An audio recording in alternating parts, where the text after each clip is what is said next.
আসসালামু আলাইকুম ওয়া রাহমাতুল্লাহি ওয়া বারাকাতুহু। আপনার সকলে ভালো আছেন?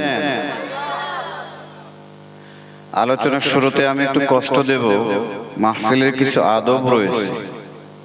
আপনারা যে 4 জন দাঁড়ানো আছেন, 5 জন একটু ভেতরে এসে বসেন। আর ফাঁকা রাখা যাবে না, মাহফিলের ভেতরে ফাঁকা রাখা জায়েজ নেই। 3 জায়গায় তোর মধ্যে একটা মাহফিল। আপনার একটু কষ্ট হলেও জায়গাটা গরম হয়েছে আমি বুঝতেছি, আপনারা গরম জায়গা ছেড়ে ফাঁকা জায়গাটা একটু পূরণ করে বসেন। কারণ ফাঁকা রাখবেন, ওখানে মিস্টার ইবলিস আসবে, ধোকা দিয়ে বোকা বানিয়ে বাড়িতে নিয়ে চলে যাবে। আর মাইক ম্যানকে বলছি, বাহিরে অনেক ভালো সাউন্ড হচ্ছে কিন্তু বক্তার কানে আওয়াজ আসতেছে না। একটু তাড়াতাড়ি, হয়তো একটা মাইক্রোফোন মাইক আমার কান বরাবর দেন, বক্সটা ঘুরে দেন প্রয়োজনে। কারণ বাহিরে অনেক সাউন্ড, বক্তার কানে যদি সাউন্ড না আসে আলোচনা করে মজা পাওয়া যাবে না। একটু দেখেন, একটু আগান, এই ফাঁকা জায়গাটা পূরণ করা লাগবে।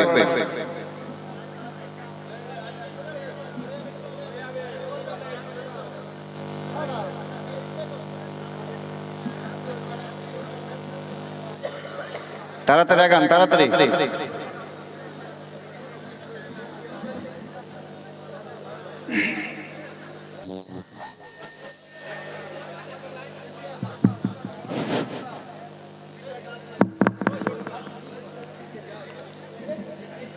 বসে যান, বসে যান।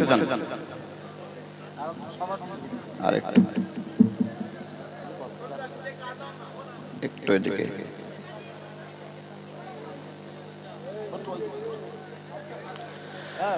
إن الحمد لله نحمده ونستعينه ونستغفره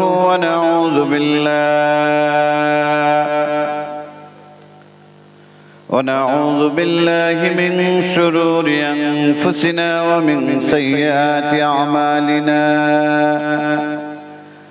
من يهده الله فلا مضل له ومن يضلل فلا هادي له. ونشهد أن لا إله إلا الله وحده لا شريك له.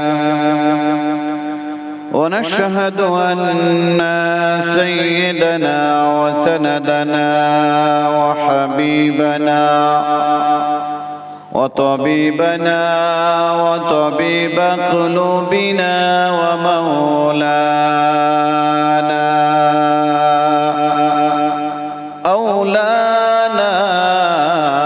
مولانا محمدا عبده ورسوله صلى الله تعالى عليه وعلى آله وصحبه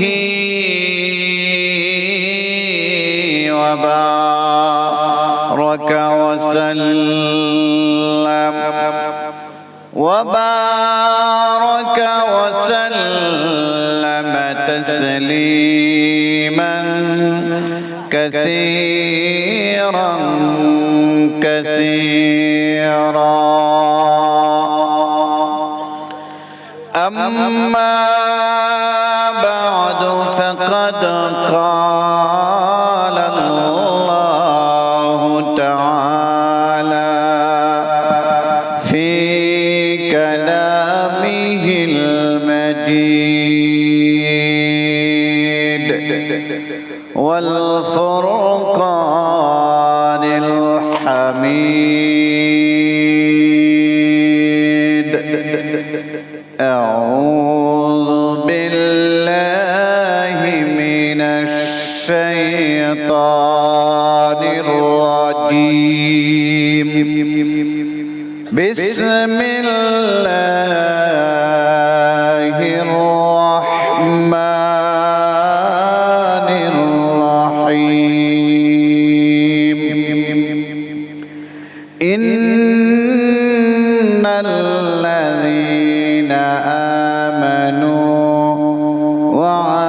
وعملوا الصالحات كانت لهم جنات الفردوس نزلا صدق الله العظيم وصدق رسوله النبي الكريم ونحن على ذلك من الشاهدين والشاكرين والحمد لله رب العالمين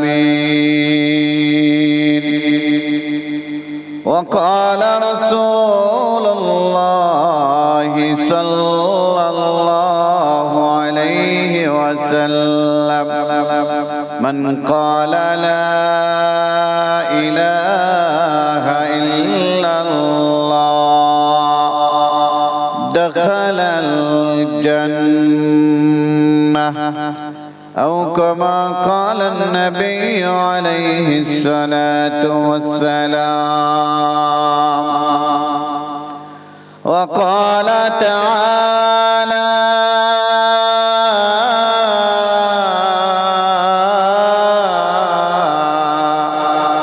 في شان حبيبه ومحبوبه ومعشوقه إن الله وملائكته يصلون على النبي يا أيها الذين آمنوا صلوا عليه وسلموا تسليما সকলে নামাজের মধ্যে যেই দরুদ পড়েন দরুদ ইব্রাহিম পড়ুন আল্লাহুম্মা সাল্লি আলা মুহাম্মাদিন ওয়া আলা আলি মুহাম্মাদ কামা সাল্লাইতা আলা ইব্রাহিম ওয়া আলা আলি ইব্রাহিম ইন্নাকা হামিদুম মাজিদ সকলে একটু মোহাব্বতের সাথে পড়েন না পড়লে কি ক্ষতি হবে জবাব দেন ক্ষতি হবে সবাই বলুন ক্ষতি হবে হুজুর সাল্লাল্লাহু আলাইহি ওয়াসাল্লাম হাদিসের মধ্যে বলেছেন মান সাল্লা আলাইয়া ওয়াহিদাতান সাল্লাল্লাহু আলাইহি আশারা হুজুর বলেন যারা আমার প্রতি একবার দরুদ প্রেরণ করবে আল্লাহ রাব্বুল আলামিন তাদের উপর খুশি হয়ে 10 বার রহমত বর্ষণ করবেন জোরে বলুন না সুবহানাল্লাহ তাহলে লাভ না ক্ষতি একটু জবাব দেন লাভ না ক্ষতি শুধু 10 বার রহমত বর্ষণ করে ক্ষান্ত হবেন না মিশকাতে এই হাদিসের পরের হাদিসে আসছে ওই ব্যক্তির পেছনের 10টা গুনাহ মাফ করে দেবেন জোরে বলুন না সুবহানাল্লাহ এতেও শেষ নয় ওই ব্যক্তির 10টা মর্তবা আমার আল্লাহ বাড়িয়ে দেবেন জোরে কোন না সুবহানাল্লাহ তাহলে আমি আবারও দ্বিতীয়বারের জন্য জিজ্ঞেস করছি লাভ না ক্ষতি জোরে বলুন লাভ না ক্ষতি যদি বুঝে থাকেন তাহলে নামাজের মধ্যে যেই দরুদ পড়েন আপনারা সকলে নামাজ পড়েন তো আমরা সকলে মুসলমান তো এখানে কোনো হিন্দু বৌদ্ধ খ্রিস্টান উপজাতি গারো সাঁওতাল কেউ আসে নাই তো থাকলেও আশেপাশে অবস্থান করতেছে আমরা আপনারা যারা সকলেই মুসলমান আমি আপনাদের কাছে জানতে চাচ্ছি নামাজ ছাড়া কি মুসলমান হওয়া যায় আপনারাই তো ফতোয়া দিলেন নামাজ ছাড়া মুসলমান হওয়া যায় না তার মানে প্রমাণিত হলো যারা মুসলমান দাবি করবে তারা কয় ওয়াক্ত নামাজ পড়বে আর নামাজ পড়লে দরুদ ইব্রাহিম মুখস্থ থাকাটা স্বাভাবিক না অস্বাভাবিক যেহেতু স্বাভাবিক সকলের মুখস্থ আছে, সেহেতু সকলেই নামাজের মধ্যে যে দরুদ পড়েন, দরুদ ইব্রাহিমটা হৃদয়ের মধ্যে স্থান দিয়ে রাসূলুল্লাহ সাল্লাল্লাহু আলাইহি সাল্লামের মুহাব্বত আবেগ নিয়ে ভক্তি শ্রদ্ধা জনিত কণ্ঠে সকলেই পড়ুন। আল্লাহুম্মা সাল্লি আলা মুহাম্মাদ ওয়া আলা আলি মুহাম্মাদ কামা সাল্লাইতা আলা ইব্রাহিম ওয়া আলা আলি ইব্রাহিম ইন্নাকা হামিদুম মাজিদ। আল্লাহুম্মা বারিক আলা মুহাম্মাদ ওয়া আলা আলি মুহাম্মাদ কামা বারাকতা আলা ইব্রাহিম ওয়া আলা আলি ইব্রাহিম ইন্নাকা হামিদুম মাজিদ। একটু জিকির করুন, লা ইলাহা ইল্লাল্লাহ। সাউন্ড একেবারেই কালো, বাহিরে বুম বুম সাউন্ডও কিন্তু যে কোনো ভাবে ঠিক করা লাগবে, আলোচনা করা যাবে না, কারণ হচ্ছে বাহিরে ভালো সাউন্ড হচ্ছে, এখানে কানে সাউন্ড হচ্ছে না। লা ইলাহা ইল্লাল্লাহ। থামেন থামেন থামেন। আপনারা যারা জিকির করতেছেন সকলে পুরুষ মানুষ, সন্দেহ আছে নাকি? ভুলে গেছেন নাকি? না বাড়িতে গিয়ে মনে করতে হবে? যদি পুরুষ হয়ে থাকেন, আওয়াজ তো পুরুষের মতো হচ্ছে না, মহিলাদের মতো হচ্ছে না, মাঝখানে হচ্ছে। মাঝখানে কি বুঝছেন তো? যদি পুরুষ হয়ে থাকেন তাহলে পুরুষ সচিত কণ্ঠে জিকির করুন, লা ইলাহা ইল্লাল্লাহ। মাইক মানটা আমার কাছে বাদ দেন। লা ইলাহা ইল্লাল্লাহ। আরো জোরে, লা ইলাহা ইল্লাল্লাহ।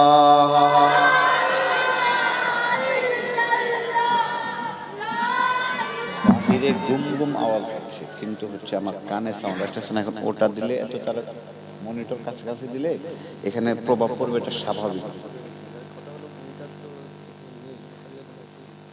কি করা যেতে পারে বিকল্প? একটু একটু কানে কোনে একটু ঘুরে ঘুরে দিলে তারপর এখানে এখানে প্রভাব পড়ে। হ্যাঁ,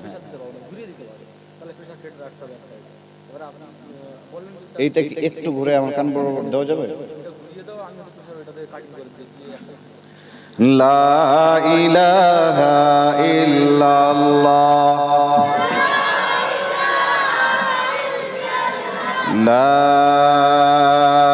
ইলাহা ইল্লাল্লাহ মুহাম্মাদুর রাসূলুল্লাহ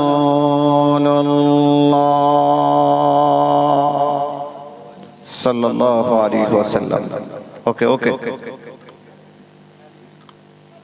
নয়নান পৈলানপাড়া গ্রামবাসীর উদ্যোগে আয়োজিত বিরাট ইসলামিয়া বাৎসরিক ধর্মসভার সম্মানিত সুযোগ্য পরম শ্রদ্ধাভাজন সভাপতি, আমন্ত্রিত উলামায়ে কেরাম, শ্রদ্ধাভাজন মুরব্বিয়ানে আযম, সুপ্রিয় ছাত্র যুবক বন্ধুরা, পর্দার আড়ালের দোয়ার খুনিমা এবং বোনেরা, ভারত সরকারের গোয়েন্দা সংস্থার ভাইয়েরা, সকলকে অন্তরের অন্তঃস্থল থেকে ধন্যবাদ এবং মোবারকবাদ জ্ঞাপন করছি। এই জন্য আপনারা আপনাদের মূল্যবান সময়কে উপেক্ষা করে একমাত্র কেবলমাত্র আল্লাহ রাব্বুল আলামিনকে সন্তুষ্ট করার জন্য কোরআনে কারীমের মাহফিলে এসেছেন। সেই জন্য আজকের মাহফিলের পক্ষ থেকে সকলকে ধন্যবাদ এবং মোবারকবাদ জ্ঞাপন করছি।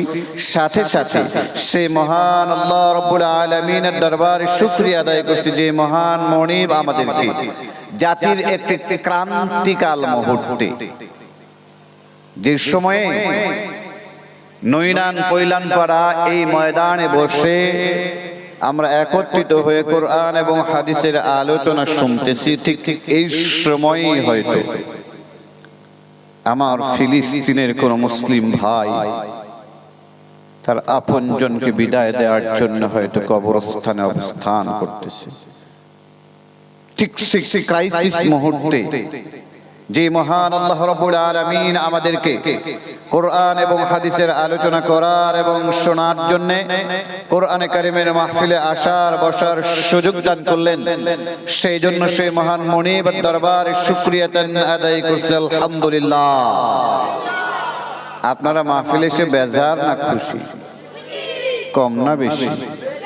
যে কয়জন মানুষ হয়েছেন সবাই যদি আলহামদুলিল্লাহর আওয়াজ করতেন, এর চাইতেও কয়েক গুণ আওয়াজ বেশি হওয়ার কথা ছিল কি ছিল না? নাকি বেশি শীত লাগতেছে? ঠান্ডা লাগে? হ্যাঁ, ঠান্ডা লাগে না? যদি কেউ বলে ঠান্ডা লাগে না, কথাটা সত্য হবে না, সত্যের বিপরীত হবে। কারণ শীতের দিনে শীতের রাতে ঠান্ডা লাগাটাই স্বাভাবিক। তবে আপনি এই যে দক্ষিণ 24 পরগনায় আছেন, আপনি একটু মুর্শিদাবাদ গেলে বুঝতে পারবেন ঠান্ডার কি প্রকোপ। ওটা পার হয়ে যদি মালদা যান, তারপর দক্ষিণ দিনাজপুর, উত্তর দিনাজপুর, জলপাইগুড়িতে যদি যান, শিলিগুড়িতে যদি যান, যদি দার্জিলিং এ যান, তাহলে বুঝতে পারবেন। আর যদি আপনি কাশ্মীরে যান, কোনো কথাই না। সাইবেরিয়াতে -46 তাপমাত্রা, বরফ পড়তেছে, মানুষ কেউ বের হতে পারতেছে না। আল্লাহ রাব্বুল আলামিন ওই সমস্ত জায়গার তুলনায় আমাদেরকে ভালো রেখেছেন কি রাখেন নাই? তাহলে শুকরিয়া আদায় করতে হবে কার? জোরে বলুন কার? যার যতটুকু শক্তি আছে সমস্ত শক্তি উজাড় করে আকাশ বাতাস প্রকম্পিত করে আরো একবার পড়ুন আলহামদুলিল্লাহ। হয় নাই? আর জোরে সোরে আলহামদুলিল্লাহ। লাখ কোটি দরুদ, তাহার চেয়ে অনেক অনেক অনেক বেশি দরুদ সালাম বিশ্ব মানবতার মুক্তির দূত আশরাফুল আম্বিয়া সাইয়্যিদুল মুরসালিন সাইয়্যিদুস সাকলাইন রাহমাতাল লিল আলামিনের প্রতি সকলেই বলছি সাল্লাল্লাহু আলাইহি ওয়াসাল্লাম। শাহাদাতের সর্বোচ্চ মর্যাদা কামনা করছি। বদর, উহুদ, খন্দক থেকে শুরু করে অদ্যাবধি পর্যন্ত কোরআনে কারীমের কথা বলতে গিয়ে, প্রচার করতে গিয়ে যারা যেখানে শাহাদাত বরণ করলেন, সেই সকল মর্দে মুজাহিদদের শাহাদাতের সর্বোচ্চ মর্যাদা আল্লাহ তাআলার দরবারে কামনা করছি। সকলেই বলছে আল্লাহুম্মা আমিন। আর জোরে সরে বলছে আমিন। সম্মানিত উপস্থিতি, আমি আপনাদের সম্মুখে মহাগ্রন্থ আল কোরআনের 114টি সূরার মধ্য হতে কোরআন আল কারীমের 18 নম্বর সূরা, জোরে বলুন কয় নম্বর সূরা? সবাই জবাব দিতে হবে, কয় নম্বর? আরো জোরে বলুন কয় নম্বর? 18 নম্বর সূরা, সূরাতুল কাহাফ। জোরে বলুন সূরাটির নাম কি? আরো জোরে বলুন নাম কি? সবাই রাজি আছেন? কারণ ওয়াজ তো আমাদের কিছু নাই, সব ওয়াজ কোরআনে কারীমের মধ্যে আছে না নাই? কথা বলতে হবে, আছে না নাই? আজকে ভারত উপমহাদেশ, পাকিস্তান বলেন, তারপর ভারত বলেন, বাংলাদেশ বলেন, প্রচুর পরিমাণ মাহফিল হচ্ছে, বিভিন্ন শিরোনামে হচ্ছে। ওয়াজ মাহফিল, তাফসীরুল কোরআন মাহফিল, ইসলামী সম্মেলন, ইসলামী মহাসম্মেলন, সেমিনার, সিম্পোজিয়াম, যেই হারে হচ্ছে, আমি আপনাদের কাছে জানতে যাচ্ছি, নিরপেক্ষভাবে জবাব দেবেন, ওই হারে কি জাতির পরিবর্তন হচ্ছে? কথা কন নাকি? হচ্ছে? কারণ কি? কারণ হচ্ছে অধিকাংশ মাহফিল গুলাতে কোরআন এবং হাদিসের পরিবর্তে বানানো কিসসা কাহিনী বেশি বলা হচ্ছে। কথা কন ঠিক না? কথা বলুন ঠিক না? একটা কথা মনে রাখবেন, এই চেয়ারে আমি আবুল কালাম আজাদ বসে যদি সারা বছর কোরআন এবং হাদিসের বাহিরে বানানো কিসসা কাহিনী বলি এবং আবেগ দিয়ে বলি, আপনারা কাঁদতে কাঁদতে জারজার হয়ে গেলেন, তারপরেও আপনাদের কোনো পরিবর্তন হবে কি? হবে না? পরিবর্তন হবে না। হ্যাঁ, হতে পারে সাময়িক। আমি আবেগ দিয়ে কোনো কথা বললাম, আপনাদের আবেগ তৈরি হলো, ফজরের নামাজ হয়তো ধরলেন, বিজ্ঞান প্রমাণ করেছে আবেগ দিয়ে কোনো কাজ করলে সেই কাজ স্থায়ী। আপনারা কারা কারা ক্রিকেট খেলা দেখেন? একটু হাত তুলেন। তার মানে অনেকেই দেখে। আপনারা যারা ক্রিকেট খেলা দেখেন, হয়তো আপনারা চিনবেন, বাংলাদেশের একটা সুপারস্টার ক্রিকেটার ছিল, পিচ্চির ঠেলা কি? বাংলাদেশের আমাদের শেষ নবীর নাম কি? হ্যাঁ, আমাদের জাতির পিতার নাম কি?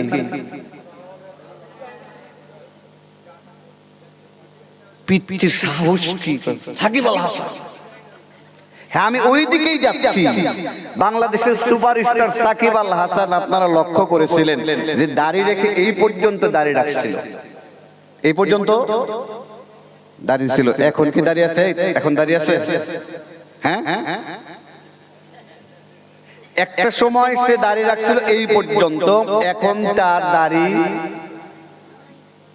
সে আবেগ দিয়ে দাড়ি রাখছিল। ইসলাম বুঝে সে দাড়ি রাখে না, ইসলাম বুঝে যদি দাড়ি রাখতো তার পক্ষে দাড়ি কাটা সম্ভব ছিল না। কথা কোন ঠিক না? জোরে কোন ঠিক না? এখান থেকেই প্রতীয়মান হয় আবেগ দিয়ে কোনো কাজ করলে স্থায়ী হয় না। স্থায়ী পরিবর্তন তখনই সম্ভব যখন কোরআন এবং হাদিস শুনে হৃদয়ের মধ্যে দাগ কাটবে। কথা বলুন ঠিক না? জোরে বলুন ঠিক না? কারণ কোরআনে কারিমের আলোচনাই মানুষকে পরিবর্তন করতে পারে, অন্য কোনো বানানো কিসসা কাহিনী পরিবর্তন করতে পারে না। তার বাস্তব উদাহরণ হচ্ছে হযরতে ওমর ফারুক রাদিয়াল্লাহু তাআলা আনহুর জীবনী। হযরত ওমর ফারুক রাদিয়াল্লাহু তাআলা আনহুর নাম শুনছেন? সবাই শুনছেন? হ্যাঁ, উনি ইসলাম কবুলের পূর্বে কি ছিলেন? কাফের, তাই না? কেমন কাফের? একটু জবাব দিতে হবে। কেমন কাফের? কাট্টা কাফের। মসজিদে মসজিদে ঘুরতেছিল, কোথায় গেলে মুহাম্মদুর রাসূল সাল্লাল্লাহু আলাইহি সাল্লামকে পাওয়া যাবে, যেখানে পাবো ওখান থেকেই তার কল্লাটা কেটে নিয়ে আসবো। জোরে কোন নাউযুবিল্লাহ। তারিখের কিতাবের মধ্যে আছে এই ওমর রাদিয়াল্লাহু তাআলা একদিন হুজুর সাল্লাল্লাহু আলাইহি সাল্লামের কল্লা কাটার জন্য মসজিদে মসজিদে ঘুরতেছিল। এক ব্যক্তি ডাক দিয়ে বলে, ওমর তুমি কার কল্লা কাটার জন্য ঘুরো? তোমার আপন বোন তো কালেমা পড়ে মুসলমান হয়েছে, কোরআন কারীম তেলাওয়াত করে। জোরে কোন সুবহানাল্লাহ।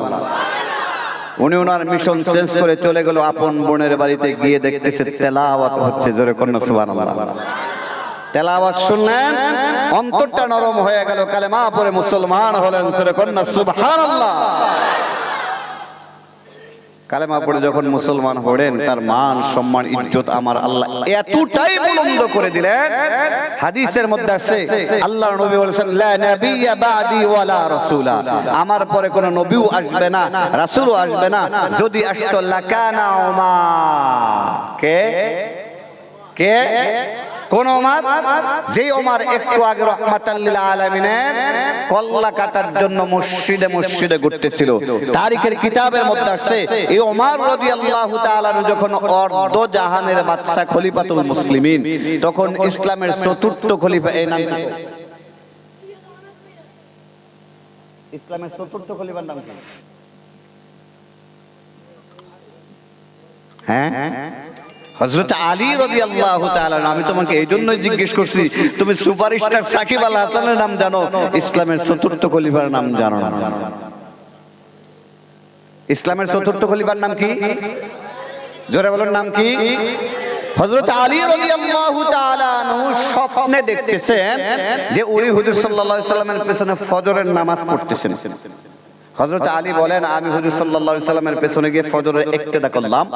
রাহমাতাল লিল আলামিন সালামের মাধ্যমে নামাজটা শেষ করলেন, করে আমাদের দিকে মুখ করে বসলেন। বসে উনি মাসনুন দোয়াগুলো পড়তেছিল, আমি আলীও মাসনুন দোয়াগুলো পড়তেছিলাম। কিন্তু আমি আলী আমার ব্যক্তিগত ব্যস্ততার কারণে সমস্ত মুসল্লিদের মধ্যে সবার আগে মসজিদ থেকে বের হলাম।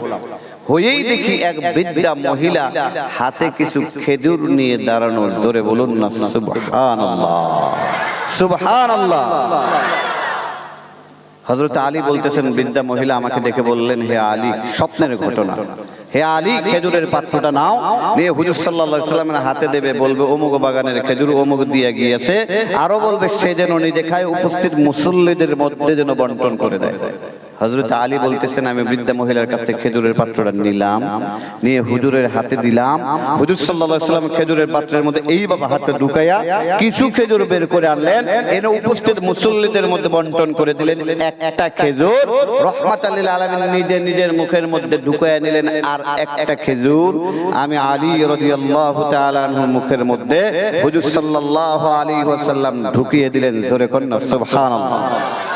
ভাইরা আমার, হযরত আলী বলেন, স্বপ্নের মধ্যে রাহমাতাল লিল আলামিনের দেওয়া খেজুর আমি চিবাচ্ছিলাম। চিবাইতে চিবাইতে হঠাৎ করে মসজিদ থেকে ফজরের আজান ভেসে আসলো। আমার ঘুমটা ভেঙে গেল।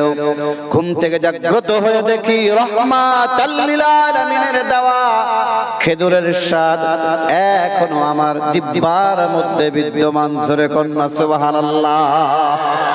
হযরত আলী বলেন তাড়াতাড়ি করে আমি উঠে ওযু করে মসজিদে চলে গেলাম।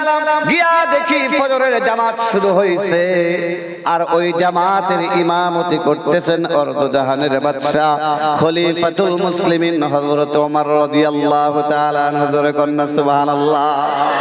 হযরত আলী বলেন আমি তার পেছনে গিয়ে ফজরের ইক্তেদা করলাম। হযরত ওমর রাদিয়াল্লাহু তাআলা আনহু সালামের মাধ্যমে নামাজটা শেষ করে আমাদের দিকে মুখ করে বসলেন। বসে উনি মাসনুন দোয়াগুলো পড়তেছিলেন, আমি আলীও পড়তেছিলাম। কিন্তু আমি আলী আমার ব্যক্তিগত ব্যস্ততার কারণে হযরত আলী বলেন আমি সবার আগে মসজিদ থেকে বের হলাম।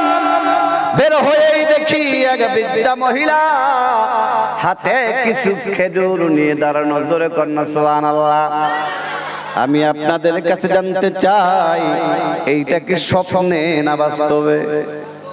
কথা কন। এটা তো বাস্তবে, এইটা বাস্তবে। একটু আগে দেখছিল স্বপ্নে। হযরত আলী বলেন বৃদ্ধা মহিলা স্বপ্নে না, আমাকে বললেন হে আলী খেজুরের পাত্রটা নাও, নিয়ে হযরত ওমরের হাতে দেবে, বলবে অমুক বাগানের খেজুর অমুক দিয়া গিয়েছে। আরো বলবে সে যেন নিজে খায়, উপস্থিত মুসল্লিদের মধ্যে যেন বন্টন করে দেয়। হযরত আলী তো অবাক হচ্ছে। স্বপ্নের মধ্যে যে শব্দ চয়নগুলো আমি শুনছিলাম হুবহু যেন একই শব্দ চয়ন। জোরে কন্যা সুবহানাল্লাহ। হযরত আলী বলেন আমি বৃদ্ধা মহিলার কাছ থেকে খেজুরের পাত্রটা নিলাম, নিয়ে হযরত ওমরের হাতে দিলাম। হযরত ওমর আমার কাছ থেকে খেজুরের পাত্রটা রিসিভ করে খেজুরের পাত্রের মধ্যে এইভাবে ঢুকাইলেন। ঢুকাইয়া কিছু খেজুর বের করে আনলেন, এনে উপস্থিত মুসল্লিদের মধ্যে বন্টন করে দিলেন। কাউকে দিলেন 2টা, কাউকে দিলেন 3টা, কাউকে দিলেন 5টা, কাউকে দিলেন 7টা, কাউকে দিলেন 8টা, কাউকে দিলেন 10টা। হযরত আলী বলেন এইভাবে সব মুসল্লিদের মধ্যে দিলেন। দিয়ে একটা খেজুর হযরত আলী বলেন হযরত ওমর নিজের মুখের মধ্যে ঢুকায় নিলেন। আর একটা খেজুর আমি আলী রাদিয়াল্লাহু তাআলা আনহুর মুখে হযরত ওমর নিজ হাতে ঢুকায় দিলেন। জোরে কন্যা সুবহানাল্লাহ। হযরত আলী বলেন ও আমিরুল মুমিনিন খলিফাতুল মুসলিমিন ওমর আমার চোখের সামনে কাউকে দিলেন 2টা, কাউকে দিলেন 3টা, কাউকে দিলেন 5টা, কাউকে দিলেন 7টা, কাউকে দিলেন 8টা, কাউকে দিলেন 10টা, আমাকে দিলেন একটা। দিলেন তো দিলেন, আবার মুখের মধ্যে ঢুকায় দিলেন। ও আমর আপনি তো জানেন আমার ঘরে হাসান আর হুসাইন আছে। দিলেন তো দিলেন, মুখের মধ্যে ঢুকায় দিলেন। এইটা তো আর তাদেরকে দেওয়া যাবে না। ও গো আমিরুল মুমিনিন খলিফাতুল মুসলিমিন জিদিনি তামরাতান উখরা, পাত্রের মধ্যে তো অনেকগুলা আরো খেজুর আছে, আমাকে আরো কয়েকটা খেজুর দেন, দিলে তেমন কোনো সমস্যা হবে না। হযরত ওমরের জবাবটা শোনার আগে একবার বলুন আল্লাহু আকবার। হযরত ওমর বলতেছেন ও আলী লাউ আন্না রাসূলুল্লাহ সাল্লাল্লাহু আলাইহি ওয়াসাল্লাম সাদাত লাসিদনা। আল্লাহু আকবার। ও আলী স্বপ্নের মধ্যে রাহমাতাল লিল আলামিন যদি তোমার একটার বেশি খেজুর দিত, আমি ওমর তোমার একটার বেশি খেজুর দিতাম। জোরে কন্যা সুবহানাল্লাহ। হযরত আলী তো চোখ এত বড় বড় হয়েছে, কয় কি স্বপ্নে দেখছে আমি, দেখা আমি উঠছি, ওইটা তাড়াতাড়ি ওযু করছি, ওযু কইরা মসজিদে গেছি, মসজিদে নামাজটা শেষ করছি, বের হইছি। এর মধ্যে আর দ্বিতীয় কারোর সঙ্গে কোনো কথাই হয় নাই। স্বপ্নের কথা তো আমি হযরত ওমরের কাছে বলি নাই, হযরত ওমর জানে কেমনে। হযরত আলী বলেন, ও আমিরুল মুমিনিন খলিফাতুল মুসলিমিন, আম হিয়া রুয়া রাআইতাহা আম হিয়া গায়বুন আম ইত্তালাআত আলাই। ও গো আমিরুল মুমিনিন খলিফাতুল মুসলিমিন ওমর ভাই, যেই স্বপ্নটা আমি দেখছি হুবহু একই স্বপ্নকে আল্লাহ আপনাকে দেখাইছেন নাকি আপনাকে গায়েব থেকে জানানো হয়েছে? হযরত ওমর বলেন, আল্লাহে ও আলী শুনে রাখো, আল্লাহ তাআলার কসম, আল্লাহ তাআলার কসম, মা হিয়া রুয়া ওয়ালা গায়ব, আমাকে স্বপ্নেও দেখানো হয় নাই, গায়েব থেকেও জানানো হয় নাই। মূল কথা হচ্ছে ওয়ালাকিন্নাল মুমিনা ইযা আখলাসা কলবাহু ইয়া রাব্বি নূরিল্লাহ। আল্লাহু আকবার। মূল কথা হচ্ছে যখন কোন মানুষ কোরআনে কারিমের সংস্পর্শে এসে তারা ব্যক্তিগত কাজ, পারিবারিক কাজ, সামাজিক কাজ, রাষ্ট্রীয় কাজ কোরআনে কারিম দিয়ে পরিচালনা করবে, তার প্রতিটা কাজের মধ্যে রহমত, বরকত, করুণা, নূর নাজিল করবে কে? আরো জোরে সবাই জবাব দেন, আরো জোরে, আরো জোরে। একটু চিন্তা করে, স্বপ্নে দেখছে আলী, জানছে কে? একটু জবাব দেন না, জানছে কে? আরো জোরে কোন জানছে কে? ওমা। কিসের প্রভাবে? কোরআনে কারিমের প্রভাবে। তাহলে একটু চিন্তা করুন, ওই কোরআনে কারিমের পাওয়ারটা কতটুকু। ওই কোরআনে কারিম থেকে কথা শোনার দরকার আছে না নাই? জোরে বলুন, আছে না নাই? সেই কোরআনে কারিম থেকে কথা বলার জন্য আমি সূরাতুল কাহফের 107 নম্বর আয়াত তেলাওয়াত করেছি। সম্মানিত উপস্থিতি, এই সূরার মধ্যে আমার আল্লাহ 110টা আয়াত দিয়েছেন। জোরে কোন কয়টা? সবাই বলতে হবে কয়টা? ভাই আলোচনা মুখস্থ করে বাড়িতে যাইতে হবে। এই যে এলাকাবাসী ভাইয়েরা মাহফিলের আয়োজন করেছে, ওনাদের একটা উদ্দেশ্য আছে না নাই? সে উদ্দেশ্য কি? ওনারা কালেকশন করবে না? আমি তো জানি যে এই মাহফিলে কালেকশন হয় না, কালেকশন হয় না। উনাদের উদ্দেশ্য কি? দূর দূরান্ত থেকে মেহমানরা আসবে, আমার এলাকাবাসীর সামনে কোরআন এবং হাদিসের কথা শুনবে, যে কথাটা জানতো না নতুন করে জানবে, আর যেটা জানবে জানার পরেও শুনবে, শোনার পরে আমলের স্পিরিট তৈরি হবে। এটাই তো তাদের উদ্দেশ্য। কথা বলেন ঠিক কিনা? এখন আমি বললাম, আপনারা মুখস্থ করলেন না, বাড়িতে চলে গেলেন, লাভ হবে? মাহফিল কমিটির উদ্দেশ্য হাসিল হবে? সেজন্য ভাই আমার আলোচনা মুখস্থ করে বাড়িতে যাইতে হবে। সূরাতুল কাহফ, এই সূরার সর্বমোট আয়াত হচ্ছে 110টা। জোরে কোন কয়টা? আরো জোরে কোন কয়টা? সূরাটা হচ্ছে মাক্কি। জোরে বলুন কি? মাক্কি এবং মাদানী ক্লাসিফিকেশন করা হয় রাহমাতাল লিল আলামিনের হিজরতকে কেন্দ্র করে। হিজরতের আগে যে সমস্ত আয়াত, যে সমস্ত সূরা নাযিল হয়েছে সেগুলো হচ্ছে মাক্কি, আর যেগুলি পরে নাযিল হয়েছে সেগুলি হচ্ছে মাদানী। আমি আপনাদের কাছে জানতে চাচ্ছি, যেহেতু এই সূরাটি মাক্কি, তাহলে এই সূরাটি হিজরতের আগে নাযিল হয়েছে না পরে? হ্যাঁ, আমার কথা বোঝা যায়? স্পষ্ট ভাষায় বুঝেন তো? সমস্যা হয় না তো? কারণ আমার গ্রামের বাড়ি আপনাদের এই দক্ষিণ 24 পরগনা থেকে প্রায় 600 কিলোমিটার দূরে। কত কিলোমিটার দূরে? আমি থাকি ঢাকায়, কিন্তু আমার গ্রামের বাড়ি হচ্ছে টাঙ্গাইল। এখন ডক্টর মোহাম্মদ শহীদুল্লাহ আপনাদের উত্তর 24 পরগনার মানুষ, উনি ভাষার বিশেষজ্ঞ ছিলেন। উনি বলেছেন প্রতি 5 কিলোমিটার পর পর ভাষার সুর, স্বর, লেহান চেঞ্জ হয়।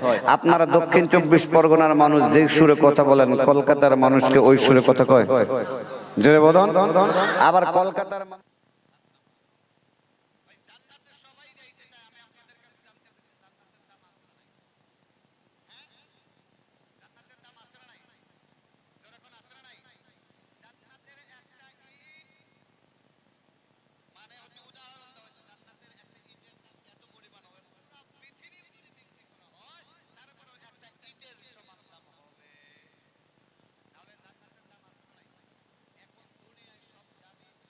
পাইতে গেলে কিছু শর্ত আদায় করতে হয় কি হয় না?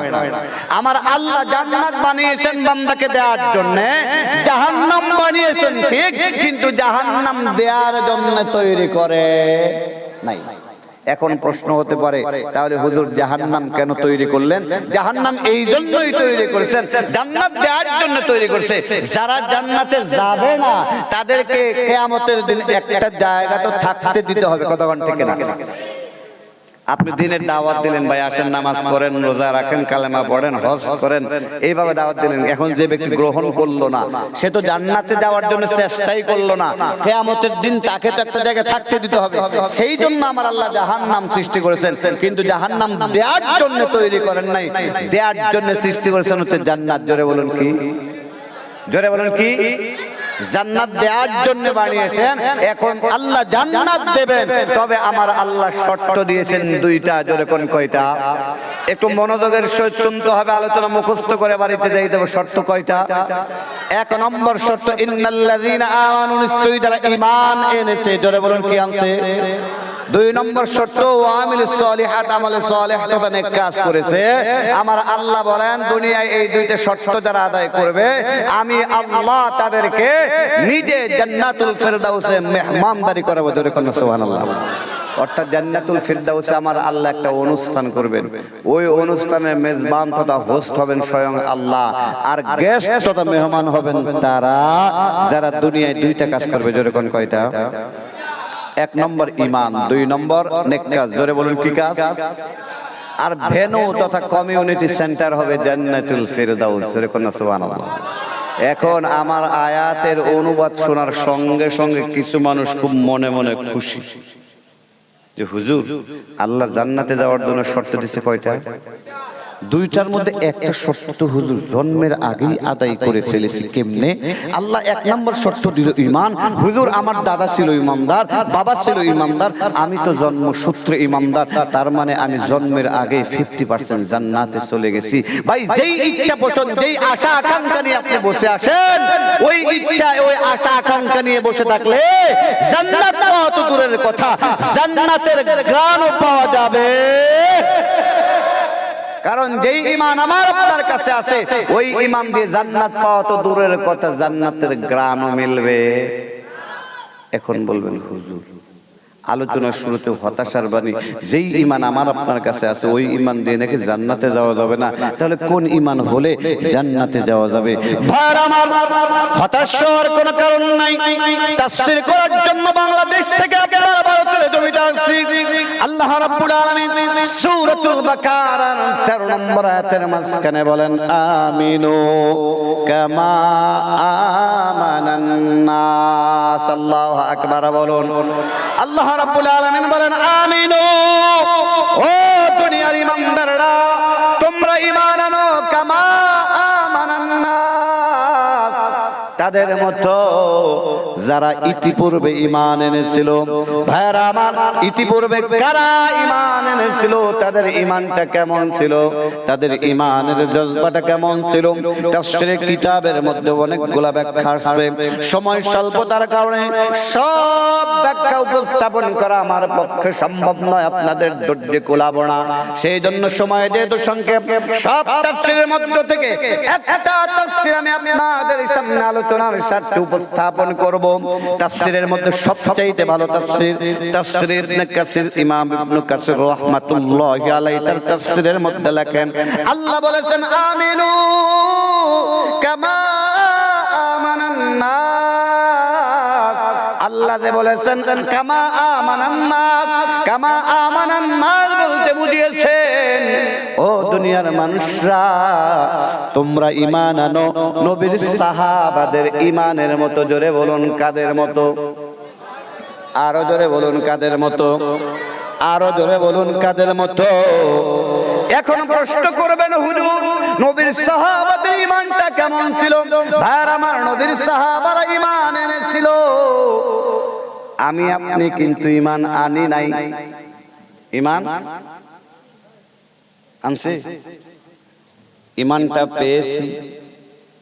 ঈমানটা জোরে কোন?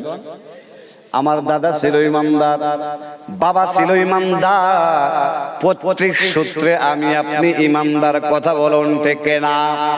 আরো জোরে কোন ঠিক কিনা? কিন্তু নবীর সাহাবাদের দাদারা ইমানদার ছিল না, অধিকাংশের বাবারা ইমানদার ছিল না। তারা আল্লাহ নবী সাল্লাল্লাহু আলাইহি ওয়াসাল্লামের হাতে হাত রেখে কালেমা পড়ে ঈমান এনেছিল, কথা কোন ঠিক কিনা? ঈমান এনেছিল বিদায় ওই ঈমানের প্রতি তাদের মায়া মহব্বতের পরিমাণটাও আমার আপনার চাইতে বেশি ছিল, কথা কোন ঠিক কিনা? জোরে কোন ঠিক কিনা? আমরা ঈমান পাওয়ার কারণে ঈমানের প্রতি মায়া মহব্বত তেমন বেশি না। আমাদের ঈমানটা হচ্ছে কচু পাতার পানি, থাপ্পড় দিলে মুখ দিয়ে মাঝে মাঝে রাম রাম বের হয়, কথা কোন ঠিক কিনা? জোরে কোন ঠিক কিনা? একটা উদাহরণ দিলে বুঝে আসবে। এক লোক, তার 2 বিঘা সম্পদ, জোরে বলুন কয় বিঘা? এ কথা বলবেন না, কয় বিঘা? 2 বিঘা সম্পদ। 1 বিঘা সম্পদ দাদার কাছ থেকে বাবা পাইছে, বাবার কাছ থেকে সে পৈতৃক সূত্রে পাইছে। আরেক বিঘা সম্পদ সে হার্ড পরিশ্রম করে মাথার ঘাম পায়ে ফেলে সে 1 বিঘা সম্পদ নিজে করেছে। আচ্ছা বলেন তো 2 বিঘা সম্পদের মধ্যে কোন বিঘা সম্পদের মায়া মহব্বত তার হৃদয়ের মধ্যে সবচেয়ে বেশি? হ্যাঁ, যেটা সে নিজে করেছে বিদায় ওই সম্পদের প্রতি তার মায়া মহব্বতের পরিমাণটাও বেশি, কথা কোন ঠিক না? নবীর সাহাবার ঈমান এনেছিল বিদায় ঈমানের প্রতি মায়া মহব্বত বেশি ছিল।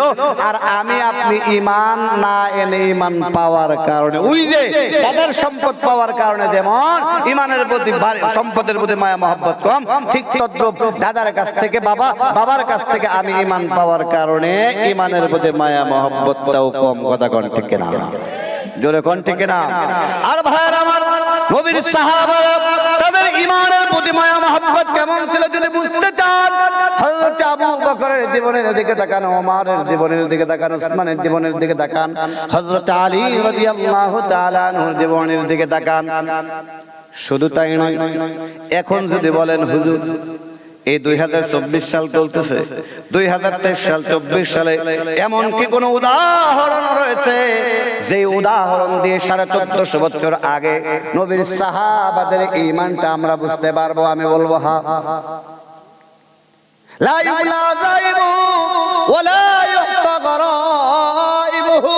ভাইরা আমার, ইসলামের এমন বৈশিষ্ট্য, ইসলাম কোনোদিন পুরাতন হয় না, ইসলাম সব সময় তার নতুন গতিতে চলে। জোরে কন্যা সুবহানাল্লাহ।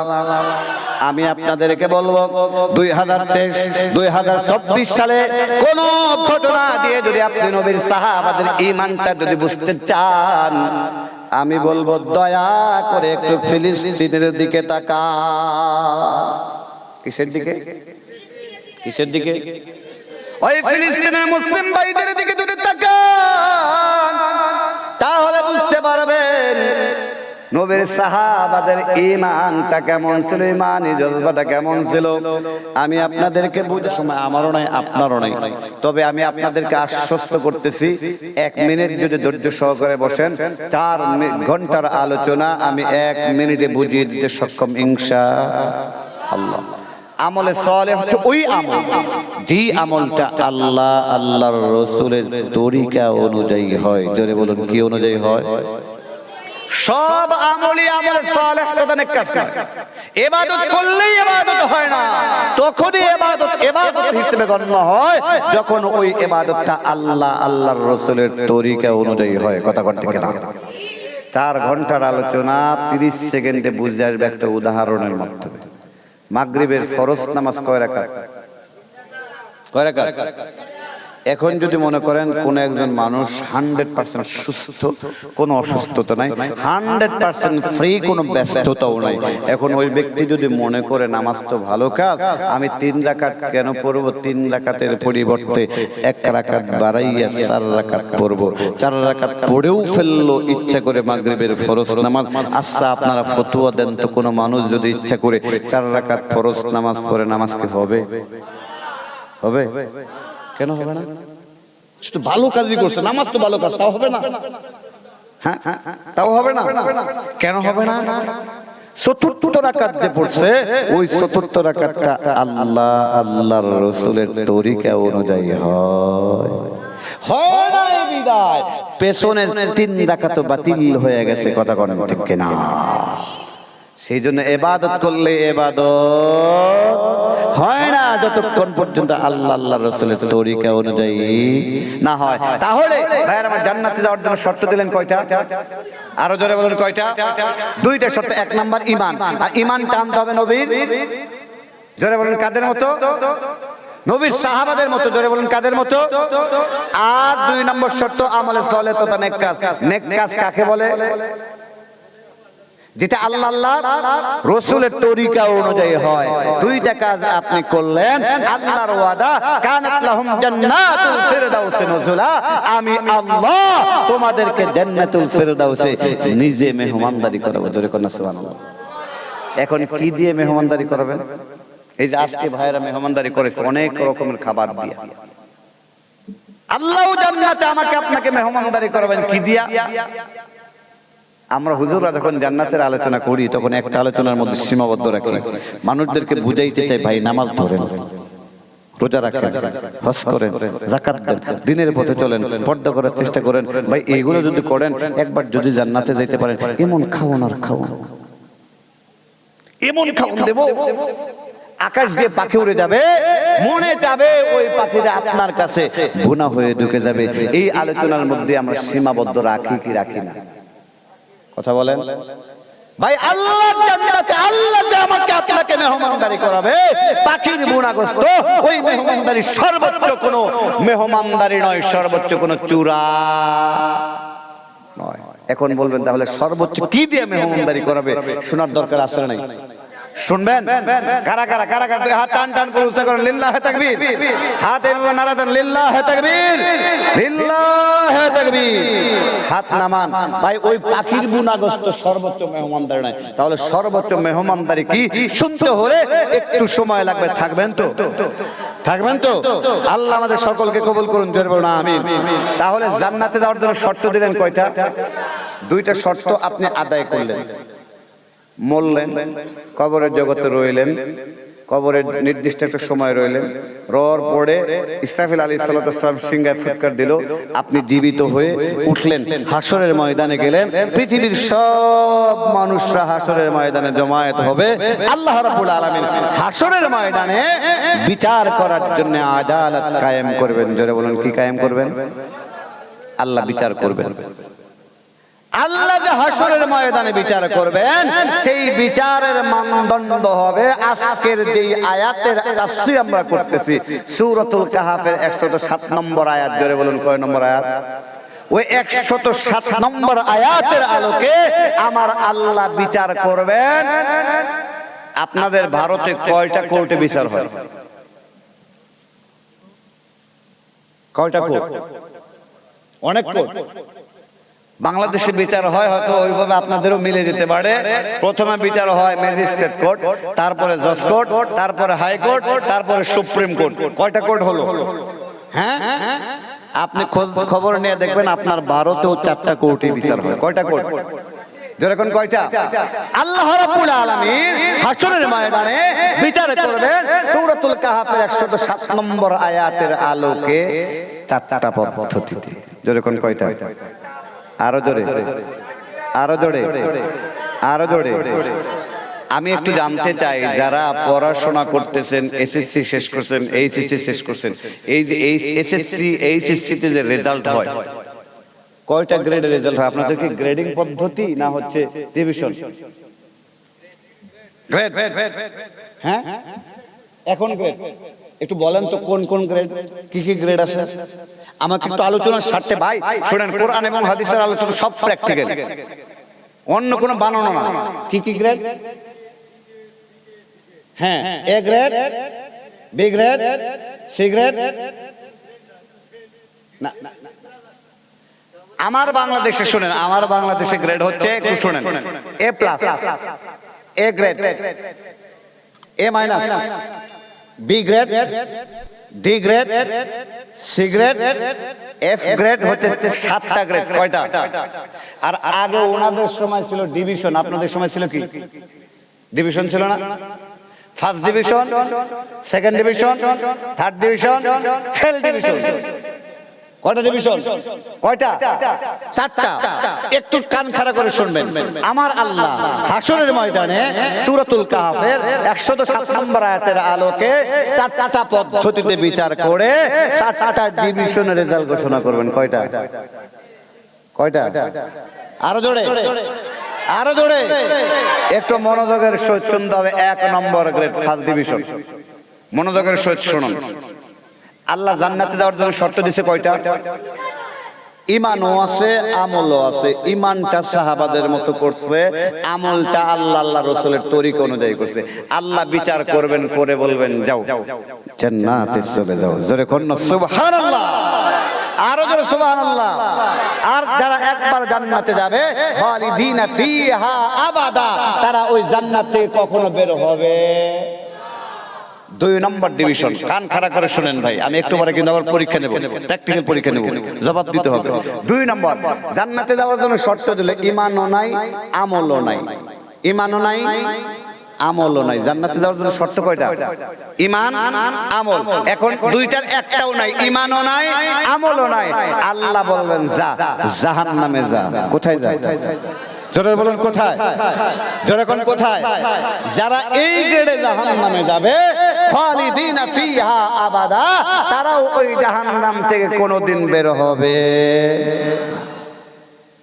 3 নম্বর গ্রেড, কান খাড়া করে শুনবেন। এখন পয়েন্ট চলে আসছে। কইছে ভাই? সে ভাই নাই। এখন পয়েন্ট, মূল পয়েন্ট আসছে। জান্নাতে যাওয়ার জন্য শর্ত কয়টা?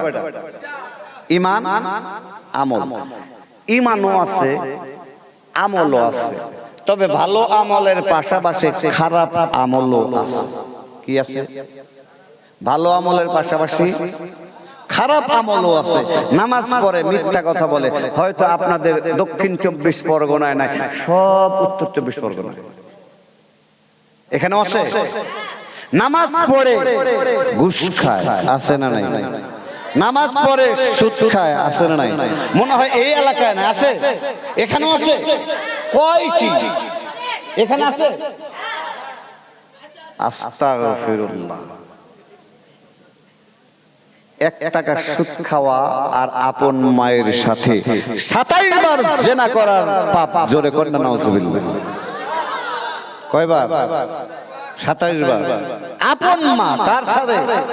আপন মায়ের সাথে। তাহলে সুদ খাবেন? খাবেন? খাবেন? নামাজ পড়ে সুদ খায়, নামাজ পড়ে ঘুষ খায়, আছে না নাই? হ্যাঁ, নামাজ পড়ে মিথ্যা কথা বলে, এই ধরনের লোক আছে না নাই? আল্লাহ বিচার করবেন। ইমান আছে, ভালো কাজও আছে, খারাপ কাজও আছে। ভালো কাজ খারাপ কাজ দুইটা যদি সমান সমান হয়ে যায়, আল্লাহ জান্নাতেও দেবে না, জাহান্নামেও দেবে না। জান্নাত এবং জাহান্নামের মাঝখানে একটা জায়গা তৈরি করে রেখেছেন, ওই জায়গাটার নাম হচ্ছে আরাফ। জোরে বলুন জায়গাটার নাম কি? আরো জোরে বলুন জায়গাটার নাম কি? আরো জোরে বলুন জায়গাটার নাম কি? আরাফে দেবেন। তবে তারা একটা পর্যায়ে জান্নাতে যাবে, কারণ আল্লাহ নবী বলেছেন মান ক্বালা লা ইলাহা ইল্লাল্লাহ দাখালাল জান্নাহ। আল্লাহু আকবার বলুন।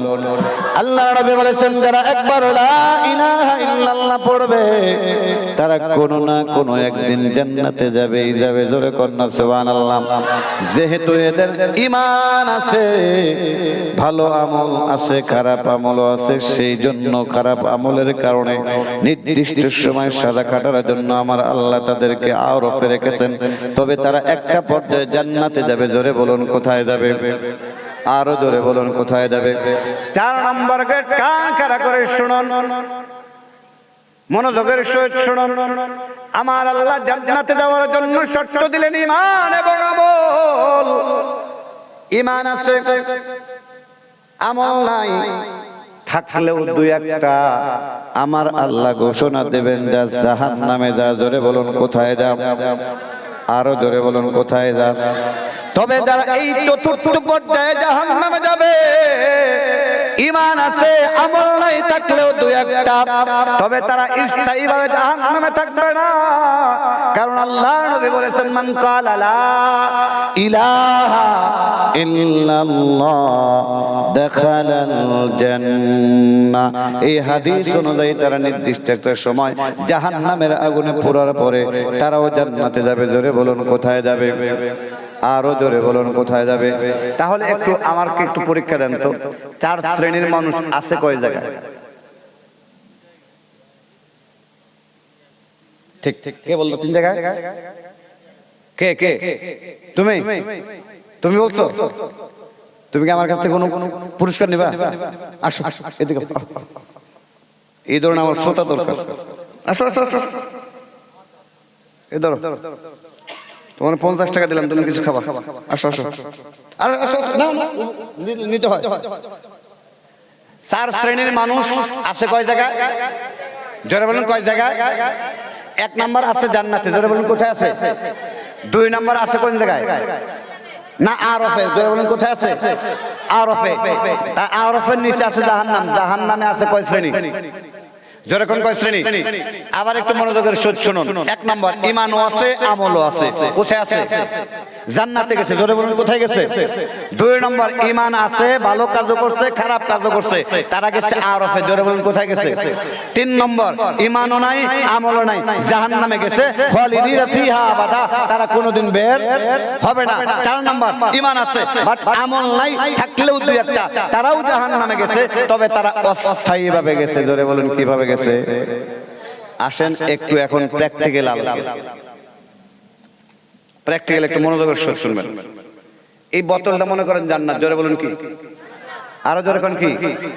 জান্নাত। এই যে মাইক্রোফোন, মাঝখানে মাইক্রোফোনটা হচ্ছে আরব, আর নিচে হচ্ছে মোবাইল। মোবাইল হচ্ছে জাহান্নাম। কেমনে মিলে গেল? দিন যত যাচ্ছে মোবাইলটা এখন জাহান্নামের কারণ হচ্ছে, কতক্ষণ ঠিক কিনা? যুবকরা রাতের বেলায় ল্যাপের তলে কম্বলের নিচে গিয়ে ফ্রি ফায়ার খেলে, আসে না নাই? আসে না নাই? আর যে কি খারাপ খারাপ কিছু দেখে ওটার নাই বললাম, কারণ অনেক গার্ডিয়ানরা আছে, আপনার সতর্ক হয়ে যান। তাহলে উপরে জান্নাত, মাঝখানে আরফ, নিচে জাহান্নামে কয় শ্রেণী আছে? কথা বলেন কয় শ্রেণী? মাঝখানে কি? মাঝখানে কি? আরফ সংক্রান্ত অনেক আলোচনা কোরআন এবং হাদিসের মধ্যে আছে, হুজুররা আছে। আরফের আলোচনা সম্পর্ক করে আমার আল্লাহ আরফ নামে একটা সূরা দিয়েছেন, ধরে কোন সুবহানাল্লাহ। আছেন আগে আরফটা একটু ফাঁকা করে আলোচনা মজবে। আরববাসীরা যেহেতু অস্থায়ীভাবে আছে, দেখবেন বিভিন্ন কোর্টে রায় হয়ে গেছে, 4টা কোর্টে রায় হয়েছে, ম্যাজিস্ট্রেট কোর্ট, জজ কোর্ট, হাইকোর্ট, সুপ্রিম কোর্ট। ফাঁসির রায়, কি রায়? ফাঁসির রায় অথবা যাবজ্জীবন। সর্বশেষ একটা ক্ষমা থাকে, রাষ্ট্রপতির ক্ষমা। কিসের ক্ষমা? কথা বলেন। রাষ্ট্রপতি যদি চায় ফাঁসির আসামিকে মুক্ত করে দিতে পারে কি পারে না? জোরে বলুন। আবার যাবজ্জীবন হয়েছে মনে করেন 30 বছর জেল খাটতে খাটতে খাটতে 25 বছর 26 বছর খাটছে, হঠাৎ করে শুনবেন দুর্গা পূজার আগে কিছু সংখ্যক কয়েদিরে 2 বছর 3 বছর আগে জেলখানা থেকে বের করে দিয়েছে। এই ধরনের নজির হয় কি হয় না? রাষ্ট্রপতির ক্ষমতা বলে, জোরে বলুন কি বলে? জোরে বলুন কি বলে? সাধারণ ক্ষমার কারণে আমার আল্লাহ আরববাসীদেরকে নির্দিষ্ট সময় আরফে রাখার কাপড়ে আরববাসীদেরকে সাধারণ ক্ষমা করে বলবেন, ও আরববাসী তোমাদের কি মনে চায়? তখন আরববাসী ডাক দেয় বলবে, আল্লাহ উপরের দিকে তাকাইলে দেখি জান্নাত, নিচের দিকে তাকাইলে দেখি জাহান্নাম। আল্লাহ তুমি যদি একটু মুক্তি দিয়া আমাদেরকে জান্নাতে দিতা তাহলে একটু ভালো হতো। তখন আল্লাহ রাব্বুল আলামিন সাধারণ ক্ষমা করবেন, ও আরববাসী ঠিক আছে, তোমরা এক এক করে উপরে উঠো, জান্নাতে ঢুকে যাও, আর আমার জান্নাতীদেরকে সালাম দিয়া পুরা আরব ফাঁকা করে তোমরা জান্নাতে চলে যাও। জোরে কন্না সুবহানাল্লাহ। সব আরববাসী পুরা আরব ফাঁকা করে কোথায় চলে গেল? আচ্ছা এখন বলেন তো লোক আছে কয় জায়গায়? আলোচনা মুখস্থ হইতাছে, কয় জায়গায় আছে? কয় জায়গায়? জান্নাতে কয় শ্রেণী আছে এখন? 2 শ্রেণী। জাহান্নামে 2 শ্রেণী। 2 শ্রেণী কয় শ্রেণী? 2 শ্রেণী। একটা ঈমানও নাই, আমলও নাই, অস্থায়ীভাবে। আরেকটা ঈমান আছে বাট আমল নাই, তারা অস্থায়ী। এখন এদেরকেও আল্লাহ একটা সময় পরে মুক্তি দিয়ে জান্নাতে দেবেন আল্লাহ রাব্বুল আলামিন। ভাইয়ার আমার, এদেরকে নির্দিষ্ট সময় সাজা কাটানোর পরে জেলখানায় রাখার পরে আমার আল্লাহ তাদেরকে এক এক করে মুক্তি দিয়ে জান্নাতে ঢুকিয়ে দেবেন। এখন আমি মুসলিম শরীফ থেকে একটা হাদিসে বলবো, একটা লোক যদি পৃষ্ঠ প্রদর্শন করে উঠে যান, আমি মনে করব আমার সঙ্গে বেয়াদবি নয়, বেয়াদবি হবে আল্লাহর রাসূলের সঙ্গে, কারণ আমি আবুল কালাম আজাদ একটা কথাও আমার পক্ষ থেকে বলবো না, যা বলবো আল্লাহর রাসূলের কথা, আমি শুধু অনুবাদক। মুসলিম শরীফের হাদিসের মধ্যে আসছে, হাদিসটি বর্ণনা করেন হযরত আবু হুরায়রা রাদিয়াল্লাহু তাআলা আনহু বলেন, আল্লাহর রাসূল বলেছেন নির্দিষ্ট একটা সময় পরে আল্লাহ রাব্বুল আলামিন ফেরেশতাদেরকে ডাকতে বলবেন, ও ফেরেশতারা যাও যাও যাও জাহান্নামে যাও, গিয়া আখরিজু মান আরাফতুম, যাদেরকে তোমরা ঈমানদার হিসেবে চিনো তাদেরকে তোমরা জাহান্নাম থেকে বের করো, বের কইরা ওয়া আদখিলুহুমুল জান্নাহ, জান্নাতের মধ্যে ঢুকায় দাও। ভাইরা আমার, ফেরেশতারা আল্লাহ তাআলার হুকুমে জাহান্নামের মধ্যে ঢুকবে। দুই কাফা ইখরিজুনা খালকান কাসীরা, কোন একদিন পড়ছিল না ইলাহা ইল্লাল্লাহ, এই ইল্লাল্লাহর উপরে লা ইলাহা ইল্লাল্লাহর উপরে ছিল, তাদের সবাইকে জাহান্নাম থেকে বের করে জান্নাতের মধ্যে ঢুকিয়ে দেবে। জোরে করবা সুবহানাল্লাহ।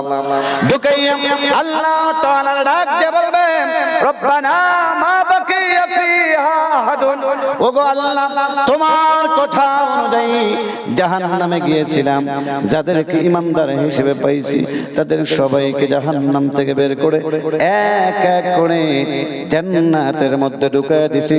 ওগো আল্লাহ আর একটাও ঈমানদার জাহান্নামের মধ্যে নাই। আল্লাহ বলবেন না না না, ফায়াকুলুন, আমার আল্লাহ বলবেন, ও ফেরেশতারা আবারো যাও, গিয়া দেখো ফামান ওয়াজাদতুম ফি কলবিহি মিসকালা দিনার, আল্লাহু আকবার।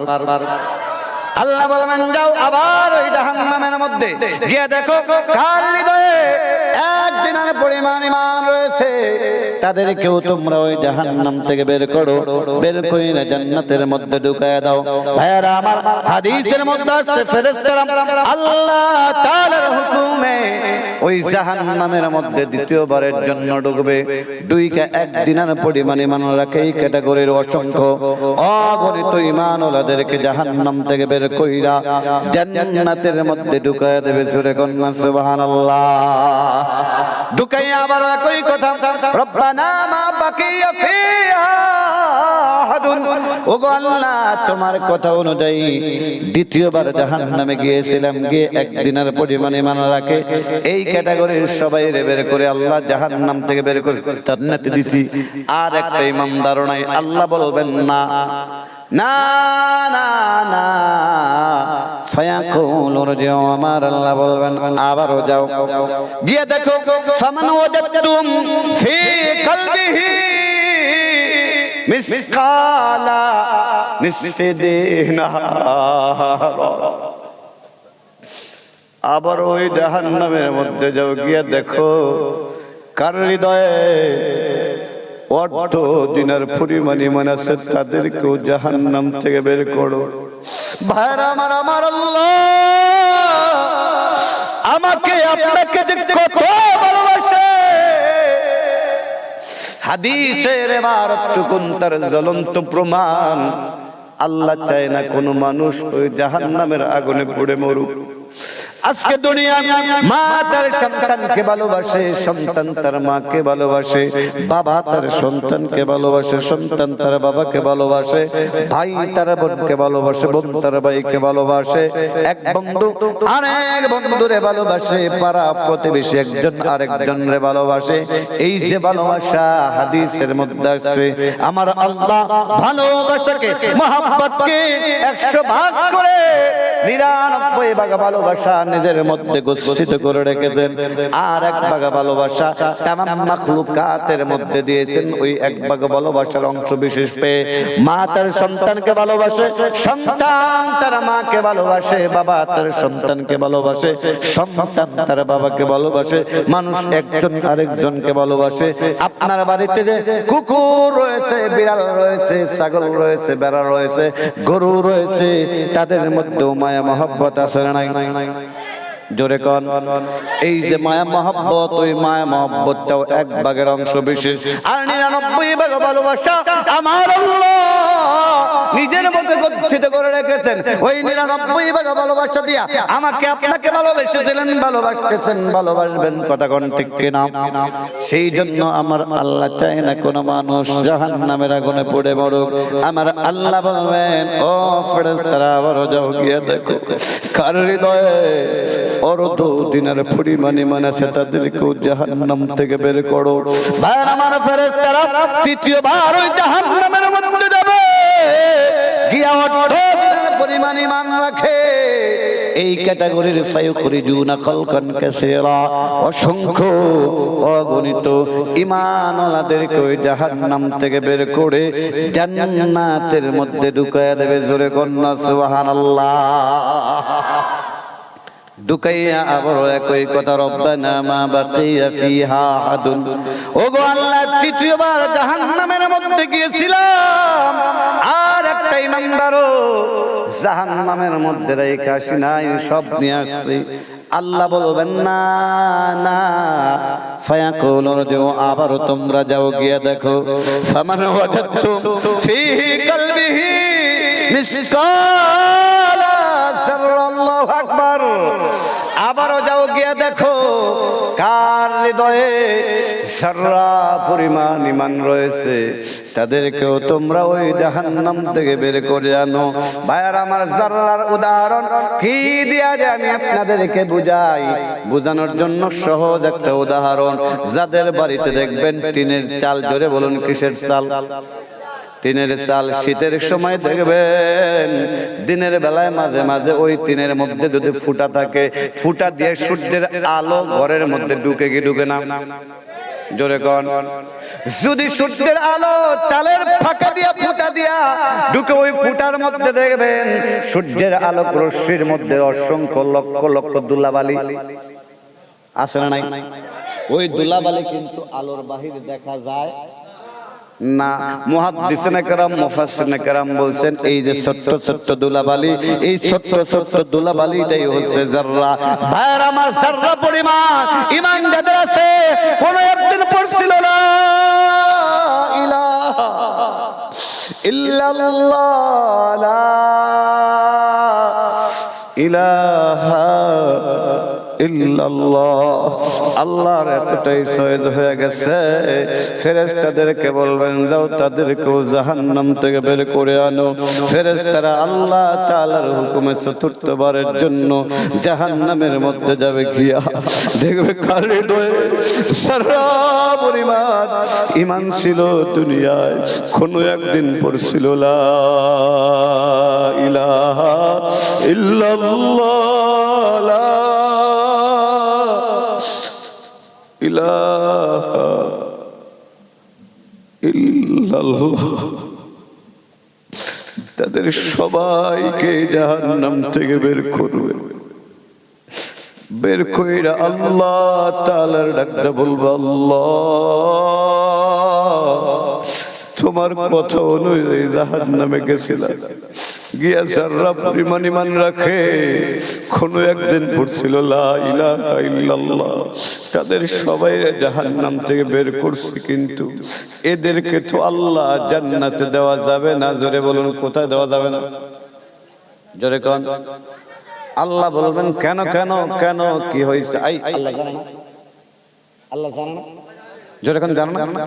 তারপরেও কেন শুনতে চাই? শুনে আল্লাহ ফেরেশতাদের কাছ থেকে শুনে মজা পায়। ফেরেশতারা ডাকতে বলে, আল্লাহ শেষ জামানা নবী হাদিসের মধ্যে বলেছে, কোন কালো মানুষ, বুড়া মানুষ জান্নাতে যাবে না। কারা কারা জান্নাতে যাবে না? কালো মানুষ, খবর আছে, যারা কালো একটাও জান্নাতে যাবে না। আর আপনি তো জান্নাতে যাবেন না, বুড়া হয়ে গেছে। বই পাচ্ছেন? যারা কালো তারা খুব অফসেট, আপসেট যে হুজুর এই চেহারা কালো হওয়ার কারণে যুবক বয়সে কত পস্তাইছি, কত মেয়ের পিছনে ঘুরছি, একটা মেয়েও পাত্তা দেয় না। আবার আপনি এসে বলতেছেন কালো মানুষ নাকি জান্নাতে যাবে না। কালো কে? আমি হচ্ছি, আল্লাহ বানাইছে। কে বানাইছে? জোরে কোন। ভাই আমার, হতাশ হওয়ার কোনো কারণ নাই বাবাজি, হতাশ হওয়ার কোনো কারণ নাই। এই কথার উত্তরে হাদিসের মধ্যে আসছে আল্লাহ নবী সাল্লাল্লাহু আলাইহি ওয়াসাল্লাম এই হাদিসের মধ্যে বলেন, তখন আল্লাহ রাব্বুল আলামিন বলবেন, ও আমার ফেরেশতারা শুনে রাখো, আখেরি জামানার নবী যা বলেছে এটাও সত্য, তবে তোমরা যাদেরকে জাহান্নাম থেকে বের করছো এদেরকে জান্নাতে দিতে হবে, এটাও সত্য। ফেরেশতারা ডাকতে বলবে, আল্লাহ তাদেরকে কেমনে জান্নাতে দেব? লক্ষ লক্ষ কোটি কোটি বছর জাহান্নামের আগুনে জ্বলার কারণে সব তো পুড়ে কান্নাহুমুল হুমাম, কয়লা হয়ে গেছে, একটা আর মানুষের আকৃতি নাই। এদেরকে জান্নাতে দিলে তো জান্নাতের পরিবেশ নষ্ট হবে, এদেরকে তো জান্নাতে দেওয়া যাবে না। আল্লাহ বলবেন, আমার ফেরেশতারা শুনে রাখো, আমি আহকামুল হাকিমিন, আমি আলিমুম বিযাতিস সুদূর, আমি তোমাদের মনের কথা জানি, সেই জন্য আমি আল্লাহ আগে থেকে সিস্টেম করে রেখেছি। তারা কালো কয়লা হয়ে গেছে, তাদেরকে জান্নাতে দিলে জান্নাতের পরিবেশ নষ্ট হবে, এটাও সত্য, তবে তাদেরকে জান্নাতে দিতে হবে, এটাও সত্য। সেই জন্য সিস্টেম করে রেখেছে, যাও যাও ওই কালো কয়লাগুলোকে নিয়ে জান্নাতের গেটের কাছে যাও, গিয়ে দেখবা গেটের কাছে একটা গাছ, গাছের নিচে একটা নদী। হাদিসের পরিভাষায় ওই নদীকে বলা হয় নাহরুল হায়াত, জীবন্ত নদী। যেই জীবন্ত নদীর মধ্যে কোন কালো মানুষকে গোসল করাইলে ইউসুফ আলাইহিস সালামের মতো সুন্দর হয়ে যায়, ধরে কন্যা সুবহানাল্লাহ। কোন পুরা মানুষকে একবার গোসল করাইলে 18 বছর বয়সের যুবক হয়ে যায়, জোরে কন্যা সুবহানাল্লাহ। ফেরেশতারা তাদের ওই নদীর মধ্যে সুবাও, ওই নদীর মধ্যে ডুবাও, গোসল করাও। হাদিসের মধ্যে আছে ফেরেশতারা ওই কালো কয়লাগুলোকে নাহরুল হায়াত, জীবন্ত নদীর মধ্যে একবার গোসল করানোর সঙ্গে সঙ্গে সব ইউসুফের মতো সুন্দর হবে, 18 বছর বয়সের মতো যুবক হয়ে যাবে, জোরে কন্যা সুবহানাল্লাহ। তাদের সবাইকে 18 বছর বয়সের যুবক ইউসুফের মতো সুন্দর বানাইয়া জান্নাতে ঢুকাইয়া দেবে, জোরে কন্যা সুবহানাল্লাহ। ঢুকাইয়া আবারও একই কথা বলবে, আল্লাহ রব্বানা মা বাকিয়া ফিহা আহাদুন, আল্লাহ গো জাহান্নামের মধ্যে যত ঈমানদার ছিল সবাই তো বের করে আনছি, আর একটা ঈমানদারও নাই। আমার আল্লাহ বলবেন, না না না, আরো আছে। তবে আল্লাহ পঞ্চমবার ফেরেশতাদেরকে আর ওই জাহান্নামের মধ্যে যাইতে বলবে না, কারণ অন্য হাদিসের মধ্যে আছে এই পর্যায়ে এমন কিছু ঈমানদার জাহান্নামের মধ্যে পড়ে আছে যাদের কথা কোনো নবীরা জানে না, ওলিরা জানে না, ফেরেশতারা জানে না, জানে কে? আরো জোরে, আরো জোরে। সেই জন্য এই হাদিসের মধ্যে আছে আমার আল্লাহ তার কুদরতি পা অথবা কুদরতি হাত ওই জাহান্নামের মধ্যে ঢুকাবে, ঢুকাইয়া কোন একদিন করছিল লা ইলাহা ইল্লাল্লাহ, লা ইলাহা ইল্লাল্লাহ। আল্লাহর এতটাই সহজ হয়েছে, জাহান্নামের বিভিন্ন জায়গা থেকে, এখান থেকে ওইখান থেকে, ওইখান থেকে ওইখান থেকে, সব জায়গায় থেকে কুড়াইয়া কুড়াইয়া জাহান্নামের এক কিনারায় সবাইকে আনবে, আইনা একজনকে জাহান্নামের মধ্যে রাইখা, ধরে কোন কয়জন? আর জোরে, একজনকে জাহান্নামের মধ্যে রাইখা বাকি সবাইকে জাহান্নাম থেকে বের করে নাহরুল হায়াত তথা জীবন্ত নদীর মধ্যে গোসল দিয়া ইউসুফের মতো সুন্দর বানাইয়া 18 বছর বয়সের মতো যুবক বানাইয়া সবাইকে জান্নাতে ঢুকায় দেবে, জোরে কন্যা সুবহানাল্লাহ। আরো জোরে কন্যা সুবহানাল্লাহ। সবাই জাহান্নাম থেকে কোথায় চলে গেছে? তুমি এটাকে নিবা না? হ্যাঁ, নিবা না? নিবাই না? ঠিক আছে, আমি নিলাম, মজা খেলাম, তোমার হক ছিল, তুমি নিলে না, তুমি ঠকলা। সবাই জাহান্নামে চলে গেছে, কিন্তু জাহান্নামে ঈমানদার আছে কয়জন? কথা বলা, সবাই শাহাদাত আঙ্গুল উঁচা করে বলেন কয়জন? উঁচা করেন, উঁচা করেন, উঁচা করেন, উঁচা করেন, উঁচা করেন। কয়জন? কয়জন? কয়জন? আল্লাহ সবাই জাহান্নাম থেকে বের কইরা জান্নাতে দিল। আল্লাহ ওই লোকটারে সবার সাথে জান্নাতে দিতে পারতো না? কথা বলেন, জবাব দেন, পেছনের বাইরে জবাব দেন, পারতো না? কেন করে নাই? আমার আল্লাহ তার সাথে রসের খেলা খেলে ধাপে ধাপে ধাপে জাহান্নাম থেকে বের করে জান্নাতে দেবে। জোরে কন্যা সুবহানাল্লাহ। তার সাথে আমার আল্লাহ এতটাই মজা করবেন, যদি ওই হাদিসটা আমি বলি আপনারা হাসতে বাধ্য, হাসতে হবেই। আর হাসাটা এই হাদিস শোনার পরে সুন্নত। জোরে কন্যা সুবহানাল্লাহ। আমরা হুজুররা বলি ইসলামে হাসির কোনো স্থান নাই, ইসলাম গুরু গম্ভীর না, কথাটা মিথ্যা। ইসলামেও হাসির স্থান আছে, তবে আল্লাহ বলছেন ফালিয়াদহাকু কলিলাও ওয়ালিয়াবকু কাসীরা, তোমরা কম কম হাসো, বেশি বেশি কাঁদো, কারণ বেশি বেশি কাঁদলে অন্তরটা নরম হয়, কথা কোন ঠিক না? আর বেশি হাসলে অন্তর মরে যায়, কথা কোন ঠিক না? সেজন্য ভাই হাসির স্থান আছে, হাসির নাজায়েজ নয়, তবে হাসতে হবে মুস্কি হাসি। জোরে বলেন কি হাসি? আর এই হাদিস শোনার পরে মুস্কি হাসি হাসাটাও হচ্ছে সুন্নত। জোরে বলেন কি? এই হাদিসটা দুইটা কিতাবের মধ্যে আছে, মুসনাদ আহমদের মধ্যে আছে, মুসলিম শরীফের মধ্যে আছে। দুইটা হাদিসই বর্ণনা করেন হযরত আব্দুল্লাহ ইবনে মাসউদ রাদিয়াল্লাহু তাআলা আনহু। উনি এই হাদিসটা একজন সাহাবাদের সামনে বর্ণনা করলেন, করার পরে সাহাবাদের সামনে বর্ণনা শেষ, আব্দুল্লাহ ইবনে মাসউদ নিজে হাসা শুরু করলেন। জোরে কোন সুবহানাল্লাহ। হাসিটা শেষ, সাহাবার একজন হাসিতে শরীক হয়। এখন আমি যদি এই জায়গায় হাসি, হয়তো আপনারা বুঝে হাসবেন, না হয় না বুঝে তো তাল মিলাবেন। যদি তালও না মিলান, হাসি শেষ হওয়ার পরে বলবেন হুজুর পাগলের মতো হাসলেন, বলবেন না? হ্যাঁ, আব্দুল্লাহ ইবনে মাসউদ রাদিয়াল্লাহু তাআলা বলতেছে আমি হাসলাম, আমার সাথে কোন সাহাবী হাসলো না, তখন আমার মেজাজটা গরম হয়ে গেল। আমি হাসলাম, হাসলো না, আবার জিজ্ঞেস করলো না আমি কেন হাসলাম। তখন প্রশ্ন করলো এই তোমরা তো আমার জিজ্ঞেস করলে না কেন হাসলাম, হাসলাও না আবার। তখন সাহাবীরা বলল ও আল্লাহর বান্দা আপনি কেন হাসলেন?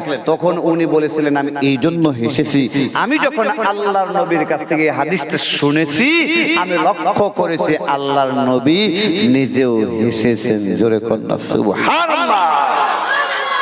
যুগে যুগে যত মুহাদ্দিসিনে কেরাম এই হাদিসটা বর্ণনা করছেন সবাই হেসেছেন। এই হাদিসটা একাডেমিক ভাবে আমি 3 জায়গায় পড়েছি।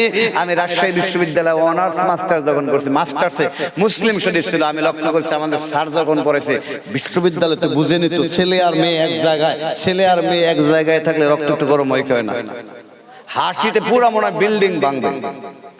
যখন দাওরায় হাদিস শেষ করি ওই জায়গা আবার মেয়ে নাই, শুধু হুজুর। হুজুর খুব গুরু গম্ভীর, অন্যান্য ক্লাস অন্যান্য দিন একবার হাসলে খবর ছিল বেতায় শেষ করতো, কিন্তু সেই দিন লক্ষ্য করছি হুজুরও হাসে, ছাত্ররাও হাসে। ধরে কোন সুবহানাল্লাহ। 3 নাম্বার যখন কামেল টাইটেলে বলেছে লক্ষ্য করছি ওই হুজুরও হাসে, আমরাও হাসি। আমিও যদি বলি আপনারাও হাসতে বাধ্য, হাসতে হবে। এখন কেউ হাদিস বলবো না, শেষ করে দেবে। এখন বাজে হচ্ছে 3টা বাজে, 3টে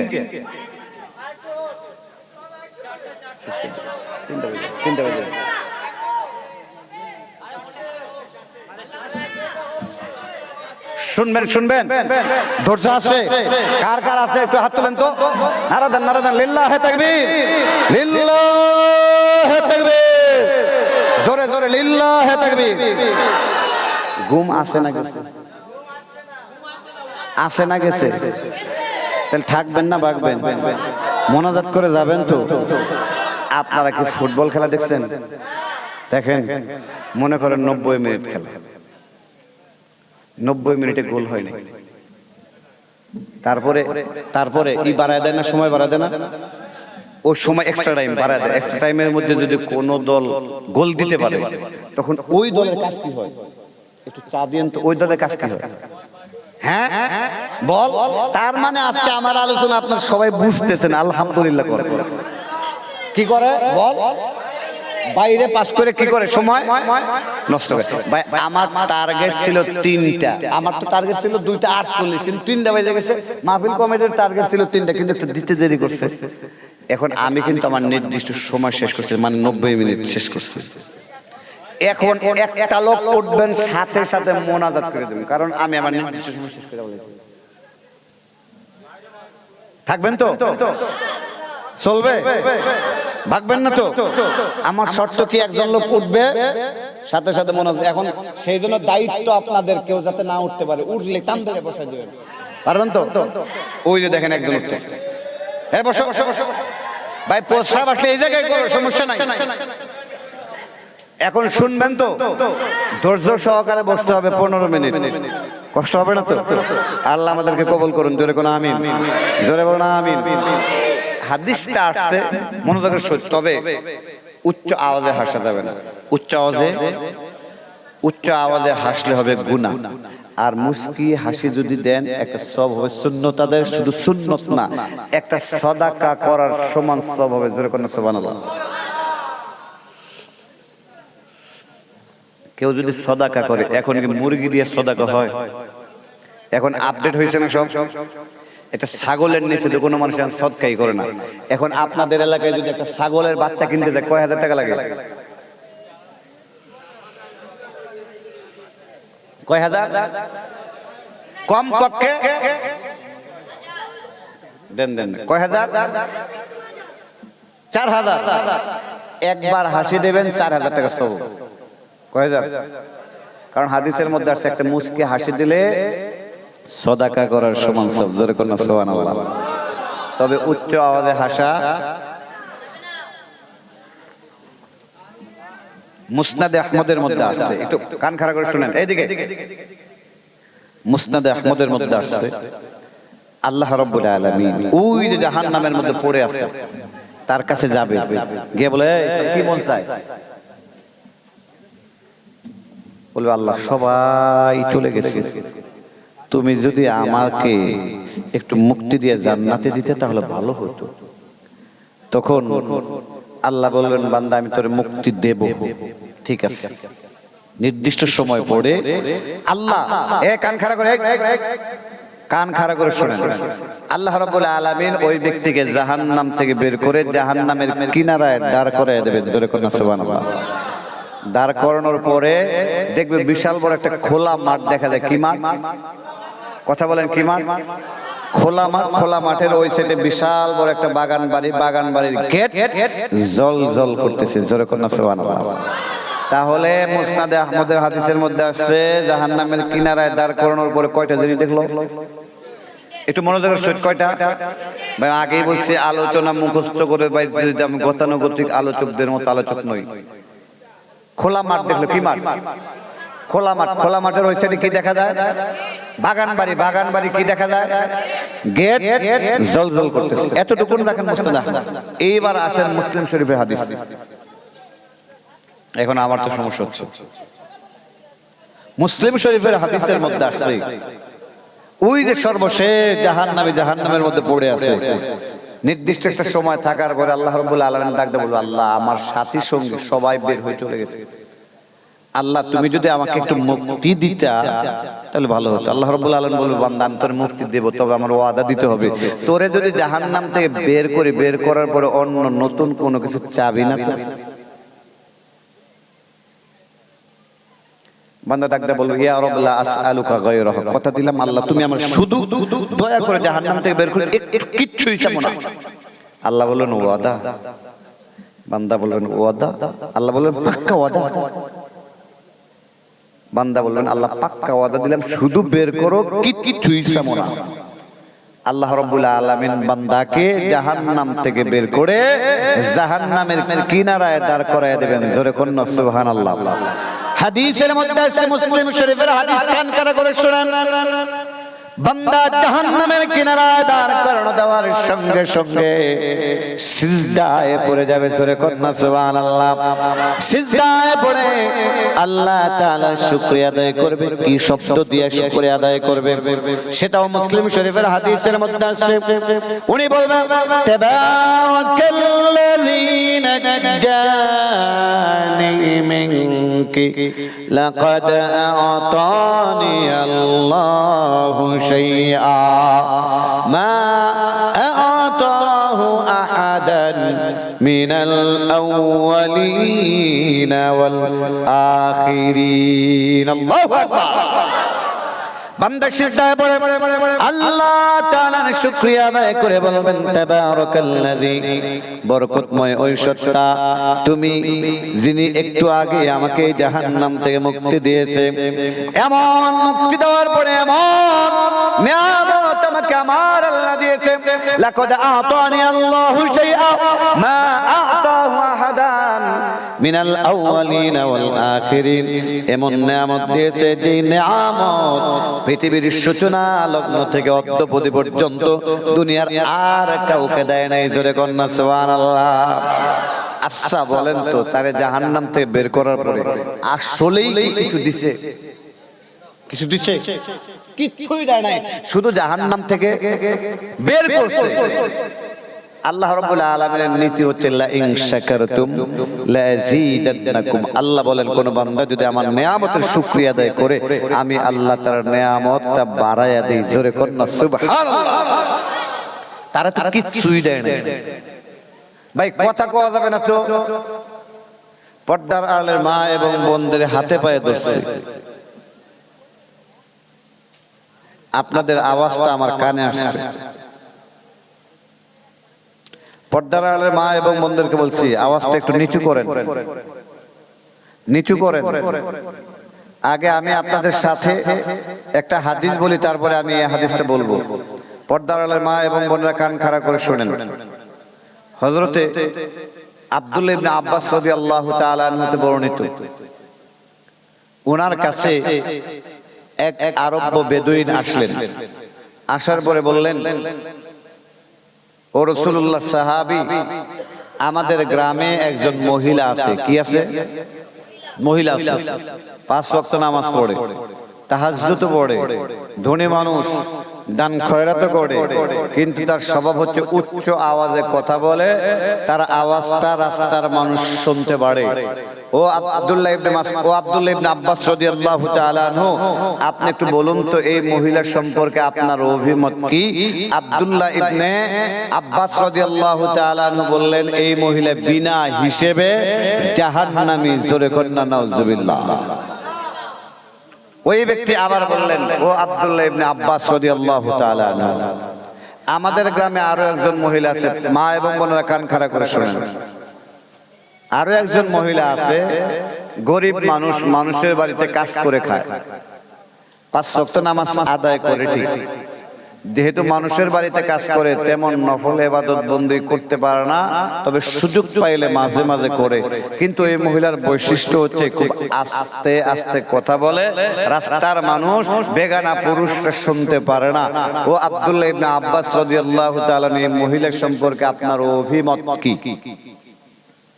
তখন আব্দুল্লাহ ইবনে আব্বাস রাদিয়াল্লাহু তাআলা বললেন, এই মহিলা বিনা হিসেবে জান্নাতি। জোরে কন্না সুবহানাল্লাহ। আরো জোরে কন্না সুবহানাল্লাহ। পার্থক্য কি? উচ্চ আওয়াজে কথা বলা আর নিচু আওয়াজে কথা বলা। পর্দার আড়ালের মা এবং বোনেরা, আপনাদের জন্য একটা হাদিসই আজকের জন্য যথেষ্ট। শুধু উচ্চ আওয়াজে কথা বলার কারণে জাহান্নামে যদি হয়, আপনারা ওয়াজ শুনতে এসে সওয়াব আদায় করতেছেন, কিন্তু যদি আপনার আওয়াজ যদি এই মানুষটা শুনে, সব তো হবেই না, বরং জাহান্নামে যাওয়ার জন্য কারণ হয়ে দাঁড়াইতে পারে। সেই জন্য রিকোয়েস্ট থাকবে, আপনারা যতক্ষণ থাকবেন চুপচাপ বসে থাকার চেষ্টা করবেন। আজকে আর একজন আরেকজনের সাথে গল্প করেন না, আগামীকাল গল্প করার সুযোগ পাবেন। সম্মানিত তারপরে কথা বলবেন।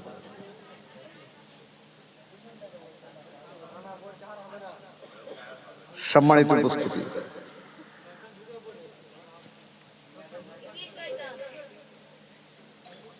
আল্লাহ রাব্বুল আলামিনের সিস্টেম হচ্ছে লা ইন শাকারতুম লাযীদান্নাকুম। কোন মানুষ যদি আল্লাহর শুকরিয়া আদায় করে, আল্লাহ তার নিয়ামতকে বাড়িয়ে দেয়। জোরে কন্না সুবহানাল্লাহ। তারা কিছুই দেয় না, শুধু জাহান্নাম থেকে বের করছে। তারপরে বলতেছি কি, আমার আল্লাহ আমাকে এমন নিয়ামত দিয়েছে পূর্বাপর কাউকে দেয় না। হাদিসের মধ্যে আছে, বান্দা সিজদার মধ্যে রয়েছে, আল্লাহ রাব্বুল আলামিন তার ওয়াদা অনুযায়ী সিজদার মধ্যেই কাজ ঘটাবেন। হাদিসের মধ্যে আছে, ফাতুরফাউ লাহু শাজারাতুন হিয়া তাসরুন নাযিরিন। আল্লাহু আকবার বলুন। বান্দা সিজদার মধ্যে রয়েছে, সিজদার মধ্যে রয়ে বলতেছে, লাকাদ আতানি আল্লাহু শাইআ মা আতাহু আহাদান মিনাল আউয়ালিন ওয়াল আখিরিন, আমাকে এমন নেয়ামত দিয়েছে যে নেয়ামত পূর্বাপর কাউকে দেয় নাই। এই শুকরিয়া আদায় করতে না করতে তার চোখের সামনে এমন একটা গাছ উপস্থিত করবে যে গাছটা দেখতে অনেক বেশি সুন্দর। ধরে কন্যা সুবহানাল্লাহ। বান্দা আল্লাহ তাআলাকে ডাকতে বলবে, রব্বি আজনিনি মিন হাযিহিশ শাজারা ফালিয়াস্তাযিল্লা বিযিল্লিহা ওয়া আশরাবা মিন মাইহা। ওগো আল্লাহ, মাবুদ মাওলা, পরওয়ারদিগার আলম, ওই যে গাছটা দেখা যায়, ওই গাছটার নিকটে একটু আমাকে দয়া করে নাও। লক্ষ লক্ষ বছর জাহান্নামের আগুনে জ্বলার কারণে অন্তরাত্মা পুরো সরকার হয়ে গেছে। ওই গাছের ছায়ার তলে বসে আমি একটু বিশ্রাম গ্রহণ করি, ওই গাছের রস পান করে নিজেকে একটু পরিতৃপ্ত করি। আল্লাহ রাব্বুল আলামিন বলবে, বান্দা রে, আমি তোকে ওই গাছের নিকটে নেব, তবে আমাকে ওয়াদা দিতে হবে। ইয়া ইবনে আদম লাআল্লি ইন্নাকা আতাইতুকা সাআলতানি গায়রা। ও বনি আদম, আমি যদি তোর ওই গাছের নিকটে নেই, নেওয়ার পরে অন্য নতুন কোনো কিছু আবার চাবি না তো। বান্দা ডাকতে বলবে, ইয়া রাব লা আসআলুকা গায়রাহা, কথা দিলাম শুধু তুমি আমাকে দয়া করে ওই গাছটার নিকটে নাও, কিছুই চাবো না। আল্লাহ বলবেন ওয়াদা, বান্দা বলবেন ওয়াদা, আল্লাহ বলবেন পাক্কা ওয়াদা, বান্দা বলবেন আল্লাহ পাক্কা ওয়াদা দিলাম, কিছুই চাবো না। আল্লাহ রাব্বুল আলামিন ফায়ুদনি, বান্দাকে ওই গাছটার নিকটে নেবে। বান্দা গাছের ছায়ার তলে বসে বিশ্রাম গ্রহণ করবে, গাছের রস পান করবে। জোরে কন্যা সুবহানাল্লাহ।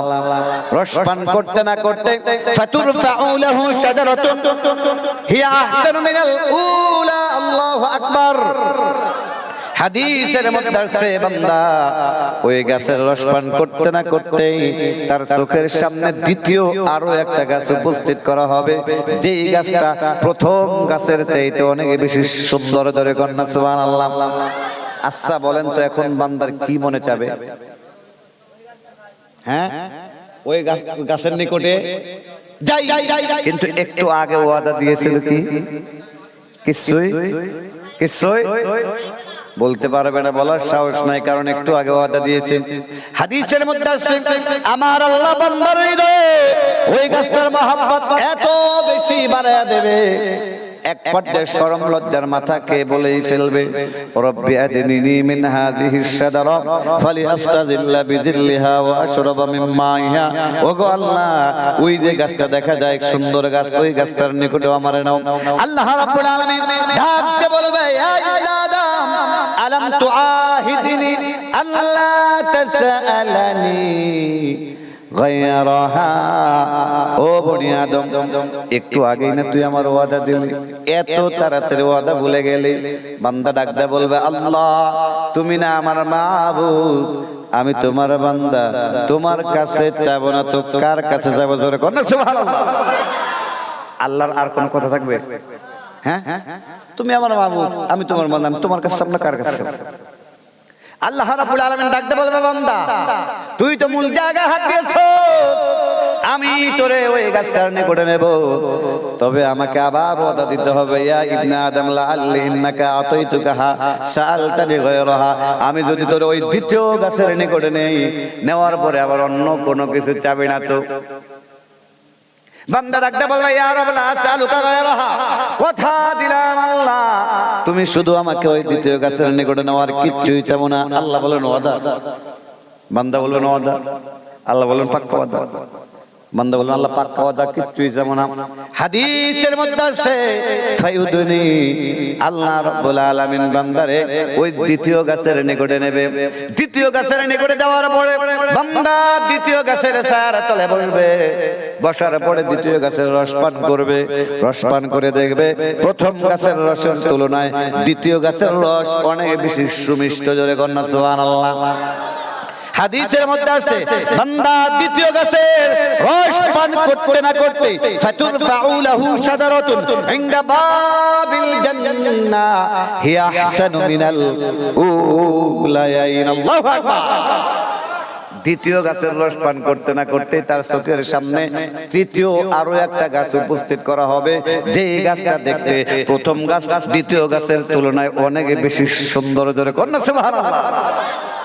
আর যে গাছটা একেবারে জান্নাতের গেটের কাছে, আচ্ছা বলেন তো এখন বান্দার কি মনে হবে? হ্যাঁ, কিন্তু বলার সাহস কয়বার ওয়াদা লঙ্ঘন করছে? কয়বার? বলার সাহস নাই। এক পর্যায়ে বলে ফেলবে রব্বে আদিনি, ও আল্লাহ তুমি আমার ওই তৃতীয় গাছের নিকটে নাও। আল্লাহ রাব্বুল আলামিন ডাকতে বলবে ইয়া ইবনে আদম আলাম তুআহিদনি আল্লাহ তাসআলানি গায়রাহা, ও বনি আদম আর কয়বার ওয়াদা লঙ্ঘন করবি? কয়বার? একটু আগেই তো তুই ওয়াদা লঙ্ঘন করছস, ওয়াদা দিলি।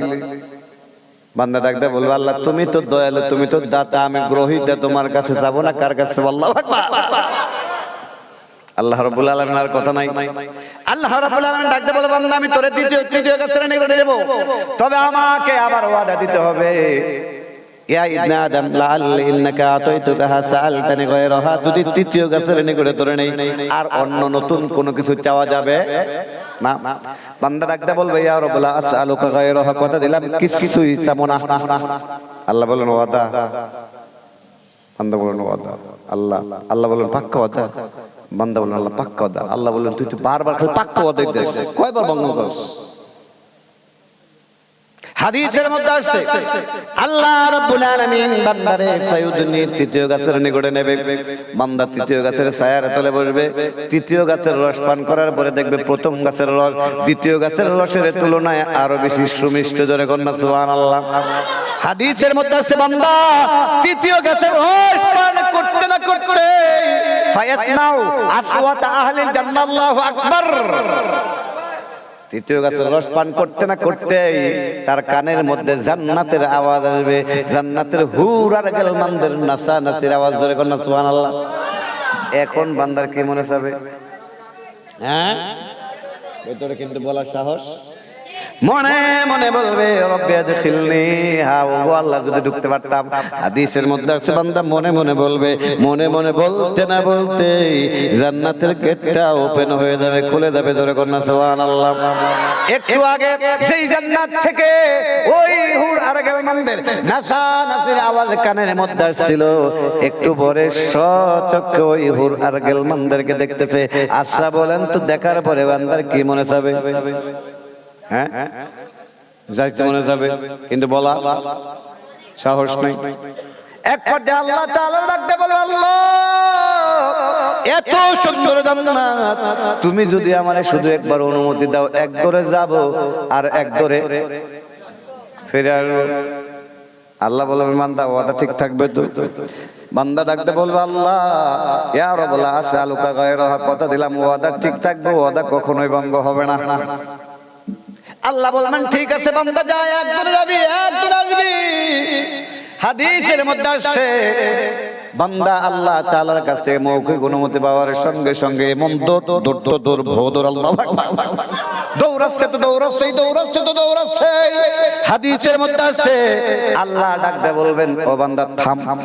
হাদিসের মধ্যে আছে বান্দার কোনো ভ্রুক্ষেপ নাই। দ্বিতীয়বার আমার আল্লাহ একটু ধমক দিয়া, মৃদু ধমক দিয়া বলবেন থাম। বান্দা থেমে যাবে।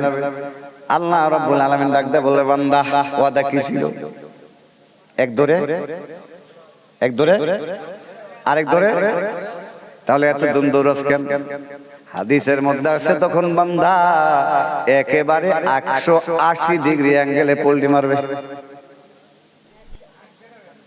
180 ডিগ্রি অ্যাঙ্গেলে পোল্টি মারবে। পোল্টি বাজ নেতা কিছু আছে না? নির্বাচন আগে দেখবেন বলে আমার ভোট দেন, আমি এই করবো সেই করবো, 5 বছর চেহারায় দেখা যায় না। এই ধরনের নেতা মনে হয় ভারতে নেই, সব বাংলাদেশে। এখানে আছে পুরাই 180 ডিগ্রি অ্যাঙ্গেলে পোল্টি মেরে বলবে আল্লাহ। বাংলাদেশ থেকে একজন বক্তা ছিল আবুল কালাম আজাদ নাম, জান্নাতের আলোচনা করতে বারবার একটা কথা বলছে, যারা জান্নাতে একবার যাবে খালিদিনা ফিহা আবাদা, তারা আর কোনোদিন জান্নাত থেকে বের হবে না। আল্লাহ এই আয়াতটা কি বাংলাদেশ থেকে আসা আবুল কালাম আজাদের না তোমার? তখন আল্লাহ বলল অবশ্যই আমার। আল্লাহ যদি এই কথাটার খেলা খেলতেছে, জোরে কর না সুবহানাল্লাহ, আরো জোরে সুবহানাল্লাহ। ভাই ঘুম আসে মুনাজাত করে দেই, মুনাজাত করে দেই, কষ্ট হয় থাকবে না শেষ করে মনোযোগ করে দেই। সম্মানিত শুধু শুনেন, আর বেশিক্ষণ না, আবেগ দিয়ে কোনো কাজ করা যাবে না, কারণ ফজরের নামাজ আছে। ভাইয়ের আমার, আল্লাহ রাব্বুল আলামিন বলবেন ঠিক আছে বান্দা, যেহেতু তুই দুঃখতে থাক। হাদিসের মধ্যে আছে আল্লাহ তাআলার কাছ থেকে মৌখিক অনুমতি পাওয়ার পরে থাক, এতটুকু অনুমতি পাওয়ার সঙ্গে সঙ্গে বান্দা জান্নাতের মধ্যে দৌড়াবে, বিভিন্ন জান্নাতের গেটে গিয়ে বলবে একটু নক করবে, নক করার সঙ্গে সঙ্গে সব জান্নাতীরা তারা তাদের দরজা খুলবে, খোলার পরে বলবে কি চাই। তখন ওই নতুন যে সর্বশেষ ঢুকছে, ঢুকার পরে বলবে একটু থাকার জায়গা হবে নি, একটু থাকার জায়গা হবে। সব জান্নাতীরা জবাব দেবে আল্লাহ আমাদের জন্য যেই জায়গা বরাদ্দ করছে এই জায়গায় তোমার ঢোকার কোনো অনুমতি। এখন বান্দা প্রকার অন্তরে একটু অপমান হইল না? হ্যাঁ, আল্লাহ তারা তো আদর কইরা জাহান্নাম থেকে বের করে কোথায় ঢুকাইছে? হ্যাঁ, আল্লাহর প্রেস্টিজে লাগে না। আল্লাহর মহব্বতের মানুষ, কোন কারো মহব্বতের মানুষ যদি অপমানিত হয়, ওই লোকটা অপমান হয় কি হয় না? হ্যাঁ, তারা একটু লাগে না প্রেস্টিজে? সে বিভিন্ন গেটে গিয়ে বলতেছে থাকার জায়গা হবে না, সবাই বলছে না এখানে আমার থাকার জায়গা নাই, আল্লাহ যা দিছে এটা আমার জন্যই দিছে। তখন আল্লাহ রাব্বুল আলামিন ডাকতে বলবে বান্দারে তোর আর দুনিয়ার অভ্যাস গেল না। তখন বান্দা বলবে আল্লাহ আমার কি দুনিয়ার অভ্যাস ছিল? আল্লাহ রাব্বুল আলামিন বলবে বান্দা তোর দুনিয়ার অভ্যাস ছিল তুই আমার কাছে না তে দুনিয়ায় মাজারে মাজারে দৌড়াইছস, বিভিন্ন পীর বাবার কাছে গেছস, বিয়ে করছস 5 বছর সন্তান হয় না, 10 বছর সন্তান হয় না, 15 বছর সন্তান হয় না, কেউ একজন পরামর্শ দিতে হতাশ হওয়ার কোনো কারণ নাই। অমুক মাজারে যাও, গিয়ে একটা সেজদা মারো, একটা গরু মান্নাত করো, একটা ছাগল মান্নাত করো, বাবা তোমার সন্তান দেবে। জোরে কন্যা নাউজুবিল্লাহ। এই ধরনের লোক আছে না নাই? জোরে কোন আছে না নাই? আচ্ছা বলেন তো, কোন মাজারওয়ালা কি সন্তান দিতে পারে? কোন পীরওয়ালা কি সন্তান দিতে পারে? কেউ কোনো কিছু দিতে পারে না, দেওয়ার মালিক কে? আরো জোরে কনকে, আরো জোরে কনকে। সেই জন্য চাইতে হবে কার কাছে? আপনার স্যান্ডেলের ফিতাও যদি ছিঁড়ে যায় চাইতে হবে কার কাছে? আর জোরে আল্লাহ বলবেন বান্দারে তোর আর দুনিয়ার অভ্যাস গেল না, দুনিয়াতেও তুই আমার কাছে না চাইয়া ওই মাজারে গিয়ে চাইছস, পীরের কাছে গিয়ে চাইছস, উমুকের কাছে গিয়ে চাইছস, দুনিয়াতেও ঠকছস, আজকেও ঠকে গেলি। ভাইয়েরা আমার, তখন আল্লাহ বলবেন বান্দারে তুই আমার কাছে চা, আমি তোরে দেব। জোরে কর না সুবহানাল্লাহ। হাদিসের মধ্যে আছে তখন বান্দা আল্লাহ তাআলার কাছে এমন জিনিস চাবে, হাদিসের সারমর্ম হচ্ছে আল্লাহর ওইটা চয়েস হবে না। অর্থাৎ ওই সর্বশেষ ব্যক্তির বাড়ি যদি আপনার ভারতে হয়, আমার বাংলাদেশে হয়, ঘটনাক্রমে মনে করেন কি চাইতে পারে একটু বলেন তো?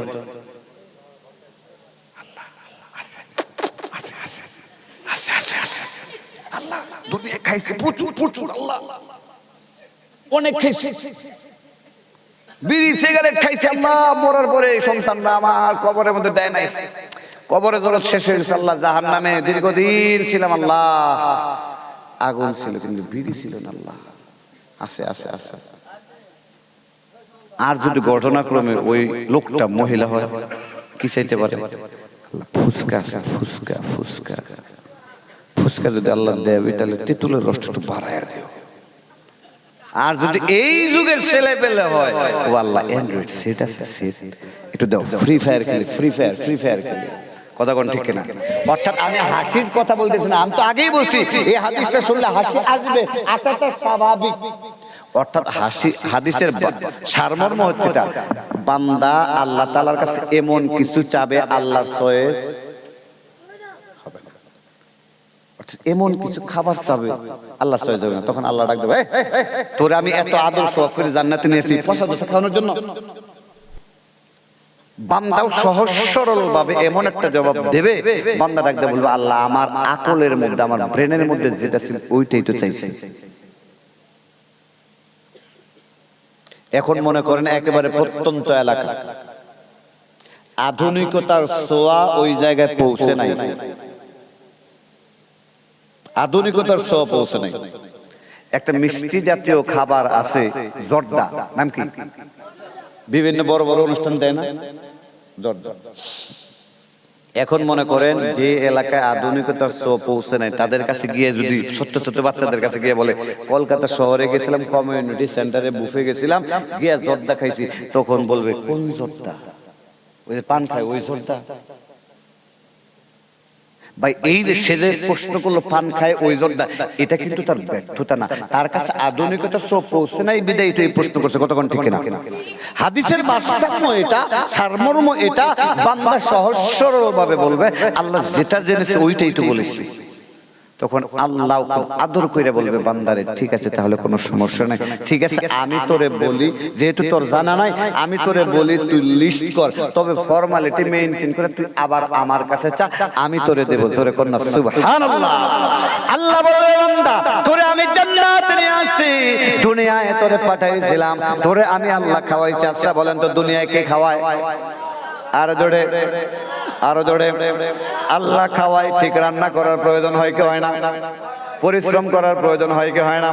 আল্লাহ বলবেন বান্দারে তোরে দুনিয়ায় আমি আল্লাহ খাওয়াইছি, তবে পরিশ্রম করতে হয়েছে, আমি তোরে জান্নাতে নিয়ে আসি, আমি আল্লাহ তোরে খাওয়াবো, কিন্তু কোনো পরিশ্রম করতে হবে না, মনে যা চাবে তাই তোর মুখের মধ্যে ঢুকে যাবে। জোরে কন্যা সুবহানাল্লাহ।